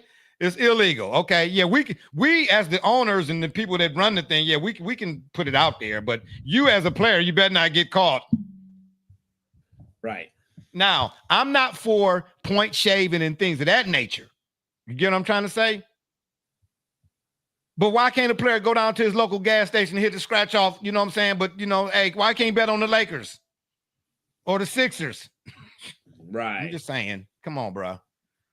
Yeah. Anywho, these torpedo bats, bruh. I looked for everything I read said that they legal. Well, correct, because you're doing essentially a patriot rule, which is to good point. Interpret a rule and find the gray area. And then say, prove it. And then no, this is not a patriot rule. Why not? Because there was no gray area. Listen, the patriot rule. This is the biggest farce. There was no gray area before they decided it was that there was no such thing as a gray area with Tom Brady. That was nonsense. That was something that somebody put into the conversation and they let it stay. If you say something, listen. Remember, you mentioned Tom Brady talking about the fumble. People don't remember. Yeah, people don't remember what you say. They remember what you keep saying. That whole gray area phrase just kept coming up in the days since there was no gray area for such a thing. And it became one because they kept repeating it. There was no gray area. Shout out. Well, they said he was throwing. It doesn't matter. Hey, look, I was sour. I was a sourpuss to that. The idea that you needed to extend, if the ball never left your hand and it come out, it is a fumble. Yeah. The ball was in his hand and it yeah. was pushed out. It was a fumble. If he's still connected to it, there's no such thing as a became a gray area. area because they wanted it to be a gray area. Exactly. Okay. So my bad for striking. Right. I was but actually, I was hey. in reference to the so-called deflate gate. That was where I was going. Oh, the deflate gate. Oh, still, yeah, okay. Yeah, the tuck rule that one, you kind of took that one and ran. Yeah, that's what I was about to say. The tuck rule was open and shut, baby. That was tape don't lie. No, I was sour when that occurred in real time. So what gray area? Because the NFL did not, and they still do not like the Raiders. Well, they might have a different spiel because they and you know what? But They anyway, did a fantastic documentary on this. On what the tuck rule? Ends, well, on the history of the Raiders with the NFL. Not Mark Davis, but of course Al Davis. Al Davis. Yeah. And you got to remember, Al Davis challenged. I almost wanted to call him Paul Tagliabue, but essentially the commissioner at the time. And this was near the tail end. And he ended up making nice with all these guys. Roselle. Yeah, Roselle. Okay, I almost said Howard. You can say Howard Cosell Roselle. This guy right here. Oh my gosh, bro. The band is on the field. How you gonna blend 82 years of the NFL together all in one of place? the NFL. Howard Cosell here, and we do not like equally iconic. You could argue more iconic. What happened? What happened? Howard Cosell versus Pete Rozelle. Yeah, Howard no Cosell question. More no question. No question. Arguably one of the worst commissioners in football. No, I'm not gonna say that. I know. Maybe whoa. But he's not. Who? Pete Rose? Not Pete Rose. Pete Rose. No, he's doing it. He didn't mess me up. Right. Pete Roselle Cosell. Is that who you talking about? No, I wanted to say Paul Tagliabue, but no. No, man. No. I don't remember. See, my memory doesn't. We need to do lists like that. Let's start ranking who are the worst to best commissioners in football and why. I don't. My ownership. My memory. Oh my gosh! Yeah, we really could do that. What happened? My memory would only go to Pete Rozelle, and I don't think I was alive really during his. When he was the commissioner, so it would only be. Your memory would go to Pete Rozelle, and it'll be Tagliabue and okay. So in other words, that guy. Okay, okay, got you. Rozelle was not. He was not a horrendous commissioner. Well, no. Hold on, wait. Well, some people say, but it had a lot to do with that strike when the scabs came in, is what they called them. But I think it was 87. Wait a minute. What? Any commissioner of the NFL prior to the NFL taking seriously the long-term effects of head injuries should all be in the same basket. It is, but Roger Goodell, but Badell, not Rydell. Don't get it confused. And this ain't no malarkey, right? Okay? So he's only an extension of. So how good could any of them be? See, what I'm saying is, in the NFL, it's different from, let's say, the NBA. The NBA doesn't have. No, because Adam Silver is horrendous. No, that's terrible and horrendous. That's my word. What I mean is, but the NFL doesn't have the way the sport is played. You don't have something like a CTE that's plaguing the sport, that's been around, lurking in the undercurrent of the sport for generations. Yes, you do. It was Al Davis. In basketball? He talking about basketball. In basketball. Oh, I'm sorry. In basketball. Yeah, okay. In basketball. No. You know what I'm saying? You don't have a basketball. No, basketball is the badminton equivalent or flip side. Well, no, what basketball had was a substance abuse issue that they just they was getting blue back on the sidelines, baby. Yeah. You see that one dude that was on the Celtics? He was talking about, he speaks out and he's sober now. But hey, when they was going for the layups, they was getting high. They was getting up there, baby. Like they finger roll. They kept eyes on the backboard, huh? I'm just saying. Yeah, you know what I mean. But it wasn't no trauma. We talking about trauma. Yeah, something the like trauma associated with football, basketball, and badminton can't even compare. Directly attributed to playing the sport, right? That's what I'm saying. Directly attributed to playing the sport, you have these rash of injuries, and then you had means and quiet ways of getting players to continue playing through that level of pain and that level of discomfort and not being properly treated. Then when their career is over with, not being taken care of. The same way we tend to have a problem with the way our veterans are treated once they've returned from service. It's kind of funny, about America, the way we have. So you saying that Roselle, by not addressing the issue that he knew was an issue at the time, right, and letting the love, because back then the love of the sport superseded, in other words, if we don't bring it up, the people's love for it going to keep them distracted from us having to bring it up. Right. We cry about how we cry universally about how it's soft. It's a patty cake sport now. Well, I don't say that. Hold on. Wait, let me say this. When you say we, be specific. Let me say this. As a collective, there is a general sentiment that the sport is softer. NFL or any sports, but we just gonna stick it to the NFL. But who are those people? And I say, I'm not saying literally. I'm just saying those people. Wait a minute. Generally speaking, the league now is viewed as softer than it used to be. I think that's applicable to the NBA in particular. Bro. Listen, it's don't say pertinent. To NFL. Okay, go ahead. Because there are certain things that what is pass interference now?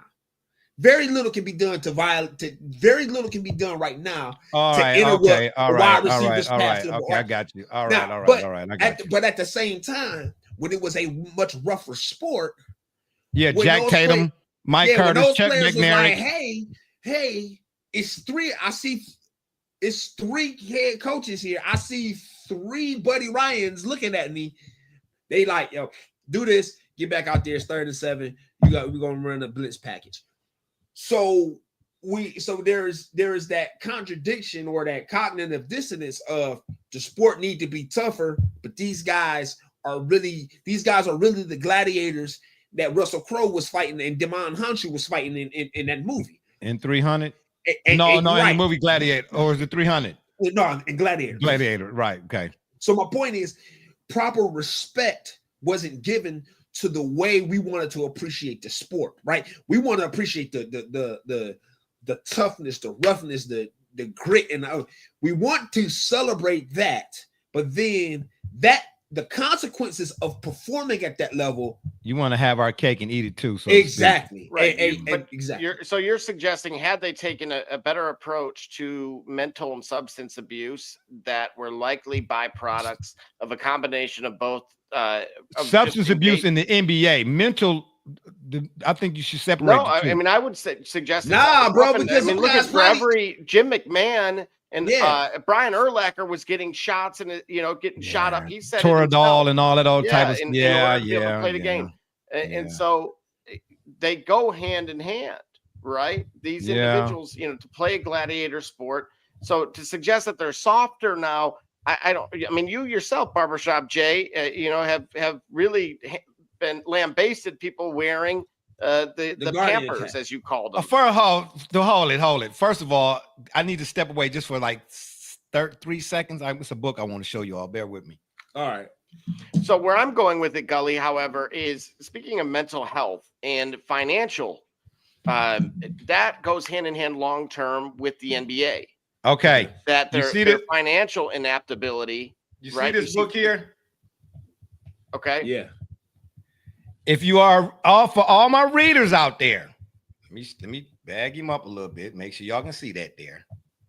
All right.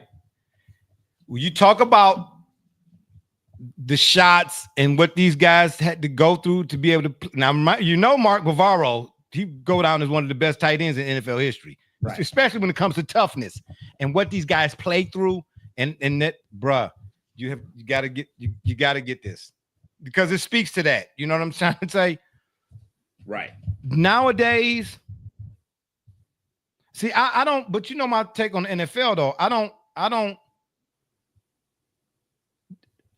I don't like to hear some of the stuff from fans when it comes to the NFL. Best ability is availability, or he can't stay on the field, or that guy stay hurt. Yeah, but then in the same breath, you talk about load management. That's basketball because listen, don't do that. Don't blend the two. There's a separation. In football, I'm always lending credence to the trauma that comes with the sport. I said, when people say, "Oh, he can't stay healthy," I said, do you consider his occupation? You consider what he do for a living? He's just a car crash every play, even with the rule changes. But now, in basketball, bruh, how much force? Look, there was science. Bruh, it's no way in the world Kevin Durant. There's no way in the world Kevin Durant get a pass. No, Kevin Durant. No. Imagine making contact Kevin with another Durant, individual. No, I'm sorry. Kevin Durant don't get no pass from me wearing them ugly low-cut shoes, playing basketball in the start and stop sport like he doing, and he rolled his ankle. It's been too many more rolled ankles in basketball because of the dang on shoes that they wearing, not because they crashing into people on the regular. I tell you what, give me the point guard, shooting guard, whoever it is, when he go up for a shot, and show me his fingers after 185 games played versus 16 games of the fingers of a NFL offensive lineman who played 16 games. Bro, I'm not trying to hear that. When I say what I say about the NFL and basketball, there's two different things. Basketball players should not be getting hurt to the tune that they are getting hurt nowadays, especially when it's so wide open and it's only 10 players on the court. Football players, especially offensive linemen, crash into each other for 100 yards. Don't have no 18, 19 play drive, and then think them dudes going to turn around. And then don't be a defense where your offense go out there and turn the ball over and you got to go right back out there and do it again. Bro, it's no comparison. Right. Yeah, come on, bro. It's no comparison. The NBA ain't got nothing to complain about. As soon as you run off the field, you got to come right back on the field, you bro. See the punt team coming out like that. Thank you. Hey, and listen, one sport requires a helmet, and the other one, we looking at the top of Kevin Durant's head and LeBron's head look like mine. I'm just saying, bro. No, bro. No, absolutely not. The NBA can't say nothing about injuries. The NBA basketball players, period. Yeah. Because the NFL injuries, that's 9 times out of 8 are contact. The NBA injuries are non-contact injuries, bro. It amazes me the amount of players that are dual sport athletes that choose football. Like Russell Wilson was drafted, wasn't he drafted by the Yankees? Thank you. I don't know which team to play baseball. Exactly. Yeah. Exactly. What was it? Charlie Ward? Exactly. Well, Charlie Ward his timing is everything. He was too short to play quarterback and all that. It was a whole lot of politics. No. He chose. No, I'm sorry. Yeah. He ended up choosing. Yeah, he chose basketball. But with Chris Leak. Yeah. Before Tom Thibodeau or whatever Tom Thibodeau or whatever they call his name. I'm just saying. You know what I'm saying? Yeah, I'm just saying, bro. NFL, NBA players, and we talking about injuries now. Yeah. Injuries in the NBA, injuries in the NFL. They leave them over there. They far separate. But we dove all the way around that. This is what we do. Double J lit the match, and I set it on fire. Yeah, we was talking about those bats, but yeah, that's right. We talking about torpedoes, man. So going back to the gray area. Yeah, that's right. Yeah, exactly. Yeah, the gray matter. Woo, man. Sorry, y'all. It's about the rule it speaks to the diameter of the bat, but it does not say where it has to meet that diameter.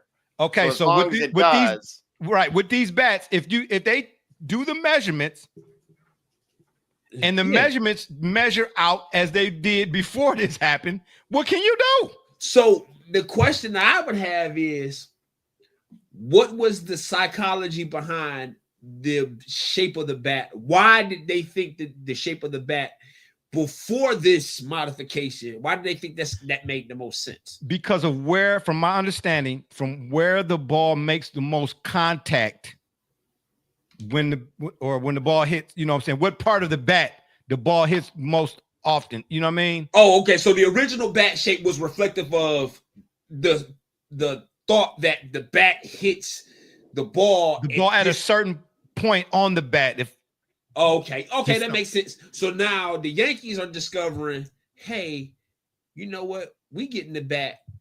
The bat is actually hitting the ball, or the ball is actually hitting the bat at a certain spot, right? Yeah. We want the meat. We want the meat of that spot where the ball is going to hit the bat at. Yeah. We want our, I don't know, what would you call it, centrifugal force or something? We want the most pop in that spot on the bat. And they gotta hit and it's right, and whatever it's doing, bro, it's working. Yeah. They got 465 home runs right now after 8 games. Right. And it's a hitter's ballpark anyway. I mean, across the board, though, it's not up that much. And here's the thing, using the kind of biomechanics that they're doing now, right? Well, hold up, Double J, you said across the board. You mean we talking about just the Yankees are the only squad that it's 3 teams that the Yankees were first. And the results after day 1 was like, I think 3 other let's teams go get some of them. Yeah. 3 other teams went to the store with I didn't know that. Yeah. I didn't know that. Who were the other teams? Well, Ellie De La Cruz from the Reds, Cincinnati. He hit 2 homers with it. So here's the thing. So the pro of it is, again, with that diameter, it doesn't say where it needs to meet that diameter as long as it doesn't exceed it. And then additionally, what they're using is each is different for each individual player, right? Looking at your swing versus mine, where I'm most likely going to have the barrel of my bat hit. That's what that is where I need it to be. So that's what makes this a little bit more unique as well. Is that they're truly tailoring these bats to each like you would a glove. Like you would the glove to the player. I didn't know that. Now remember when the first glove came out, for those that are unaware, because they do a game out here at the Henry Ford Museum annually, gloves were considered for the weak, right? And they had to pay a star player to wear one in order to have it gain traction. But learn something new every day. As it pertains to this particular bat type, as much as it does in terms of benefiting them, there is, when it comes to making that type of contact, when it comes to pitches that are down and away, it is equally as negatively as effective. So there is a balance to it. So wait. So wait a minute, run that by me again. So you said pitches that are low and away? Mm-hmm. So a lot of foul balls is what you're saying? Right. So low and away pitches are going to have some trouble. Batters going to have some trouble with low and away. Yeah, because they don't have more so than they normally do with this change to the bat. So actually, this is actually it's an equalizer. Yeah, it's actually a pro for the widespread use of the bat, because now it's like the batter gets to take a chance. And there's a consequence to it. So yeah, there's parity in a sense. Yeah, I think whoever came up with the idea or whatever it is, whoever's idea, I think is ingenious. Yeah. Well, here's the thing. Believe it or not, Giancarlo Stanton used it last season. Did he? Yep. And it turns out during that time, but it was there was no noise made about it. I don't recall that. Yeah, I didn't know. Right. So that was the thing. He used a type of torpedo bat last year, including in the playoffs. And he hit 7 long balls in 14 games. The thing is, they didn't make as much noise because it wasn't the severity of the taper was not quite there. So now they being under the radar. So it's really being like specifically designed. Like when they draw it up type of deal, like, no, I want it here. And yeah. Okay. I don't know. At the end of the day, I like it. What say y'all? I'm all for it at this point, right? The chicks dig the long ball, as they say. Even though here we go. Yeah. This guy here. He been waiting. We about 2 hours in. You know, like me, right? He been waiting to say that. You know what I'm saying? It took him long enough. Yeah. But the average runs per game is up only a decimal to a fraction of a decimal, 0.04. and the batting average is actually down 5 points across the board. So okay, so we got to wait really till we get to like the All-Star game. You know, Maybe you got to get a bigger sample size to really see if they really making that big a difference. Hey, listen, it's only the 2nd of April. All the teams are. That's what I'm trying to say. Wait Yeah, until like May, end of April. No, or you think I'm thinking June. I'm thinking. Yeah, we need at least 80 something games, maybe. Okay. Yeah, that because I mean, where we at right now? They haven't even played 10 games. Yeah, it's a series. Really? Yeah, I think most teams are in their second series. Yeah, or something like that. Yeah. Meanwhile, I just thought the way the ball was jumping off the bat for the Yankees. Yeah. But I'm thinking the Yankees did that because they want to see the Dodgers. But again, they like, man, we got an equalizer for Kershaw and company. But again, and Ohtani. The Yankees ballpark is a hitter's ballpark as well. Mm-hmm. So it's a hitter's friendly ballpark. Yeah, but did they play any away games and was the ball? That's what I'm saying. No, that's also to your point. That's what I'm saying. That's also to your point. Like, yeah, we need to see more data. Because if they was playing in them parks that wasn't hitters parks and it was still jumping off the bat, well, that's that. Okay. Then yeah, all right. Well, I'm just saying I like the torpedo bat idea. It's something new. It's a new wave. I'm interested in seeing anything that can make the game more interesting, more. I'm good. I'm here for it. Well, and speaking of that nice segue. Let's talk about the ABS also in Major League Baseball. That's not anti-lock. Hey, stop stealing my lines. Stop stealing my lines. I had ABS. I was not a big Stop stealing my lines. I was just getting ready to say that. I was not a big fan of it. You know, it was helpful sometimes, but when they get the when you ride the big wheel, you know what I'm saying? Handbrake. Anyway, the automated ball strike challenge system. They toying with it, obviously, in the minor leagues. They've been toying with it for like the last year or two anyway, right?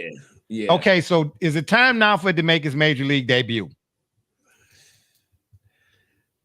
They need to do it early in the season because it's going to be some adjustment. If they wait, if I'm not mistaken, this is set to debut next in 2026. If I'm not mistaken, it debuts early. Like when they're going to debut it like before start of the season. Yeah, before the season starts, letting everybody know. Because I don't know. I'm saying that you saying that you suggesting. So we're right. Artificial intelligence, computer assistance, and all. Okay. Here we go, Double J. Appreciate it. Let's read up on this right here. Major League Baseball. You're scrolling too fast, right? It's going to test the this was the system. What? The MILB. This system was used. Oh no, Double J, find another article. Because whoever wrote sports, we can't go no more. Hey man, I can't get no real than that. That ain't my fault. That's journalism today. That ain't journalism. That's AI, plagiarism. That's AI run amok. That's plagiarism is what it is. Unchecked. Chat BBL. Chat GT PTG. GTA. PPG. Yeah. PPE. Protective Personal Equipment. That's what somebody's been wearing. Where MLB is going to players will overturn half the time. Wow. What happened there now? So half the time the players issued the challenge, they won the challenge. Well, you know whose fault that is. It's one guy's fault. Let me just say it that way.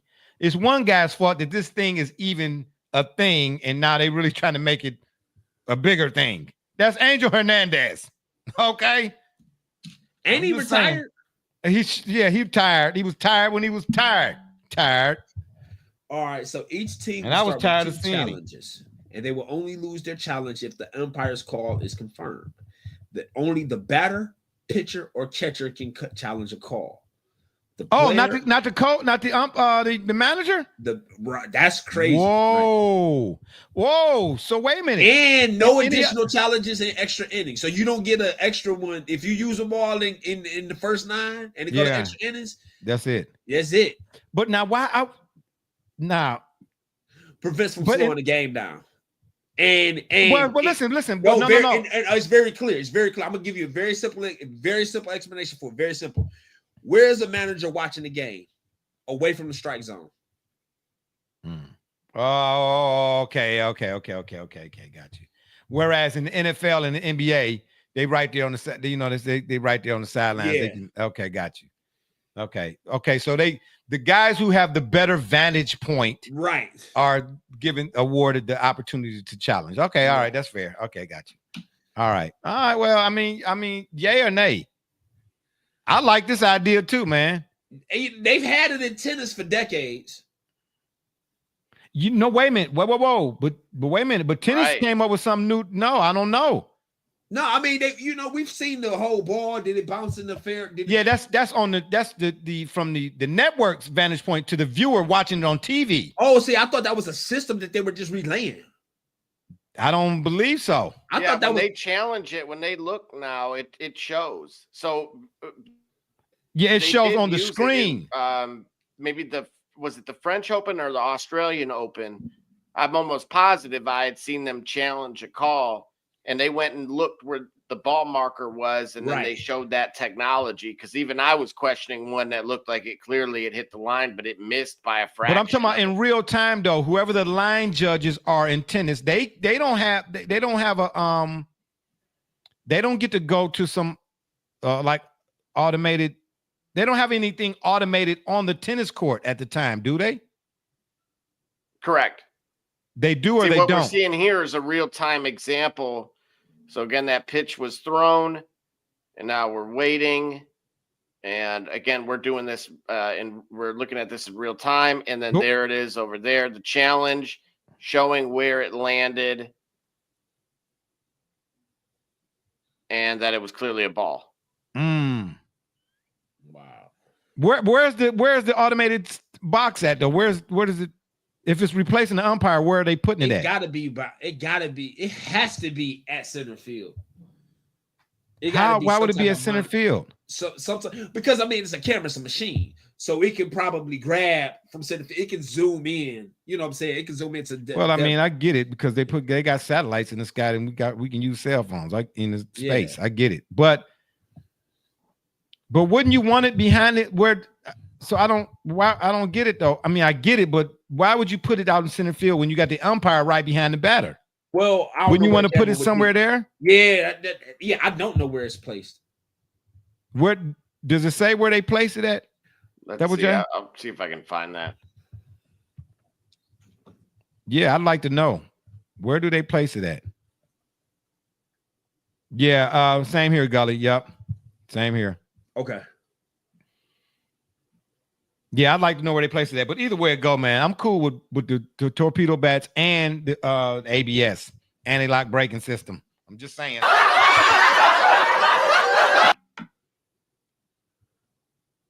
But again, in tennis, they don't have cameras in tennis, do they? Yes, they do. Do they? Yeah. So there's no more. Who used to do it? Who used to make the calls in tennis? It was a person, right? Yeah. See, they're using a system like Hawkeye, and they're able. Oh, okay. So there's no longer a person in tennis making these calls. Well, they're still making it almost like an umpire, right? Just like an umpire would, but you can challenge it now. Oh, okay, I got you. Oh, okay. Historically, right? The tech wasn't there. Yeah. And when McEnroe was doing his thing and blowing Borg and all of them, Steffi Graf and everything. You know what I'm saying? Yeah. Martina Navratilova. Yes, Navratilova. Don't do that. She was called Steffi Graf. I just said Steffi Graf. All the names? No, we don't need you. Okay. Anyway, yeah, and on that note, Williams, Michael right. Chang, all right. Andre Agassi, okay, Andy Roddick, Andy. What was that? We're just going. Why don't you say Tiger Woods, Lee Trevino, Djokovic. Tiger Woods didn't play tennis. Yeah, I'm just. You might as well. You naming names. Just might as well name it. You know what I'm trying to say? Yeah. Wayne Gretzky. Yeah. Don Tornado. Yeah. Rafael Nadal. Yeah, Rafael Nadal. Yeah, that ain't all. Coco Golf. Yeah, I got you. Yeah. Simone Biles. Just keep on. Yeah, keep on keeping on. Anyway, Double J, what you got for us? We getting ready to get out of here. So they're strategically placing them around the park. I did find it for you. I'm so gonna it's actually show you this because there's more than one. Oh, so it's an amalgam that comes. But it's together. got to be one main camera that all the other cameras communicate with. Just like in you know, you got a side judge, back judge. You know what I mean. There's a referee. It's one or umpire. It's got to be one camera. Whoa. My gosh. Wow. Well, they got all these cameras. Who they think Yeah, coming? so the Hawkeye star. Who they think coming here? Michael Jackson? My gosh, man. There's a concert? Jeez. Hey, 10-cent beer night at the Municipal Stadium did not go well. Y'all need to rethink this. So here's how this goes. It's utilizing 12 cameras around the park for a full field optical pitch, hit, and player tracking. 5 cameras operating at 100 frames per second are primarily dedicated to pitch tracking. And then the additional 7 are focused on tracking players and batted balls at 50 frames per second. So to your point, Barbershop Jay, of those cameras that you see, only 7 of them, or I'm sorry, 5 of them are for pitching. Okay, so that's the difference in the Those color are the red designation. ones there. I was just going to say the color designation. The yellow ones are for player tracking and such. Yeah. All right, good stuff. Oh man, this is good stuff. Hey, at the end of the day, man, I'm all for it, man. I think this would be. Oh, that looked like me right there. Shout out, good looking out, Double J. Found some rare footage. You know, this ball is a home run. If that look like him. You know what? This is the disrespect. I know you ain't talking. You was serving them up. You know what I mean? I know you was on the take in your little league game. You know what I mean? The stuff of legend. they say, yeah. Show us the envelope. Did you still got the envelope that they gave you, that they handed you? Hold on 1 second, real quick. Double J, I'm telling you right now, when he played, bro, man, it was one game he played in, bro. I'm trying to tell you, he came in the neighborhood after the fact. He was handing out penny candy to everybody, man. Like, where you get the money at all of a sudden to buy $1,200,000 worth of penny candy and bubble gum?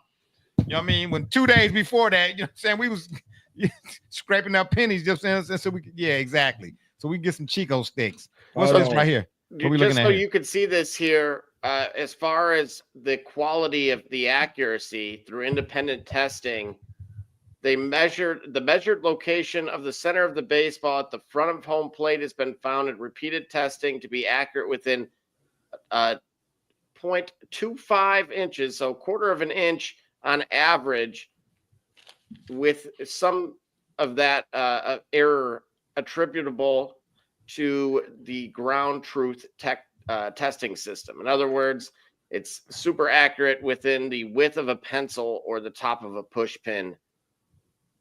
Either way, it's more accurate than Angel Hernandez. That's all I need to hear. On his best day. Yeah, I'm just saying. Okay. And yeah, right. And on that note, hold on. Wait a minute. What you doing? If you don't why you mind. Why your forehead look like that? Hold on. You know what? Come on, man. I got to go. It's Metal Mutual time. All right. Hey, I just want to share the screen real quick. Okay, share the screen. What we looking at here? If you can, bam.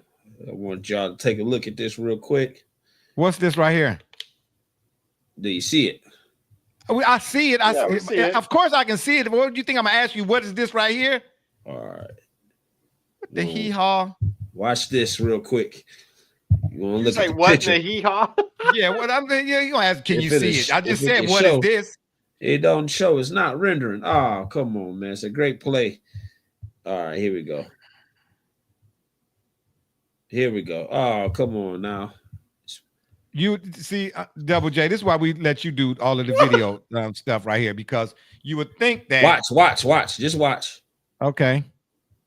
Here you go. Watch the picture.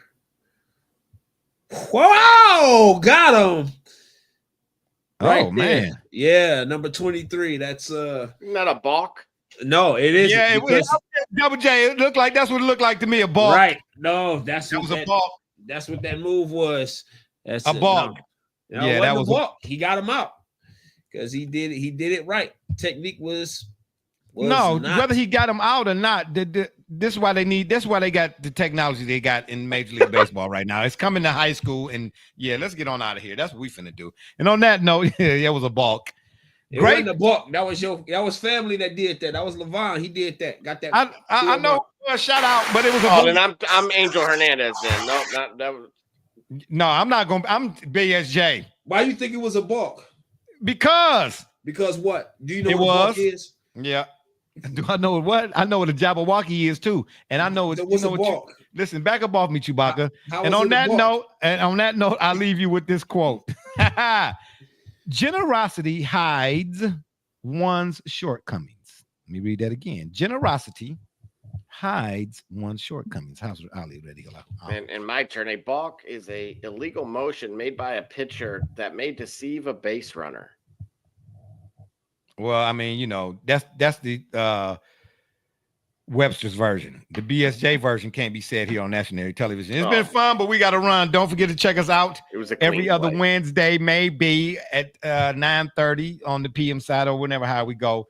All know, unfortunately, my 9 to 5 or whatever it is, working at the post office, things are in an uproar as of speak. So we kind of can be here when we can be here. We appreciate all the man. Don't nobody want to hear your background music. Don't do that, man. Or y'all have to check us out on Facebook, Twitter. You know when the producer's trying to wrap the show. yeah, we wrapping.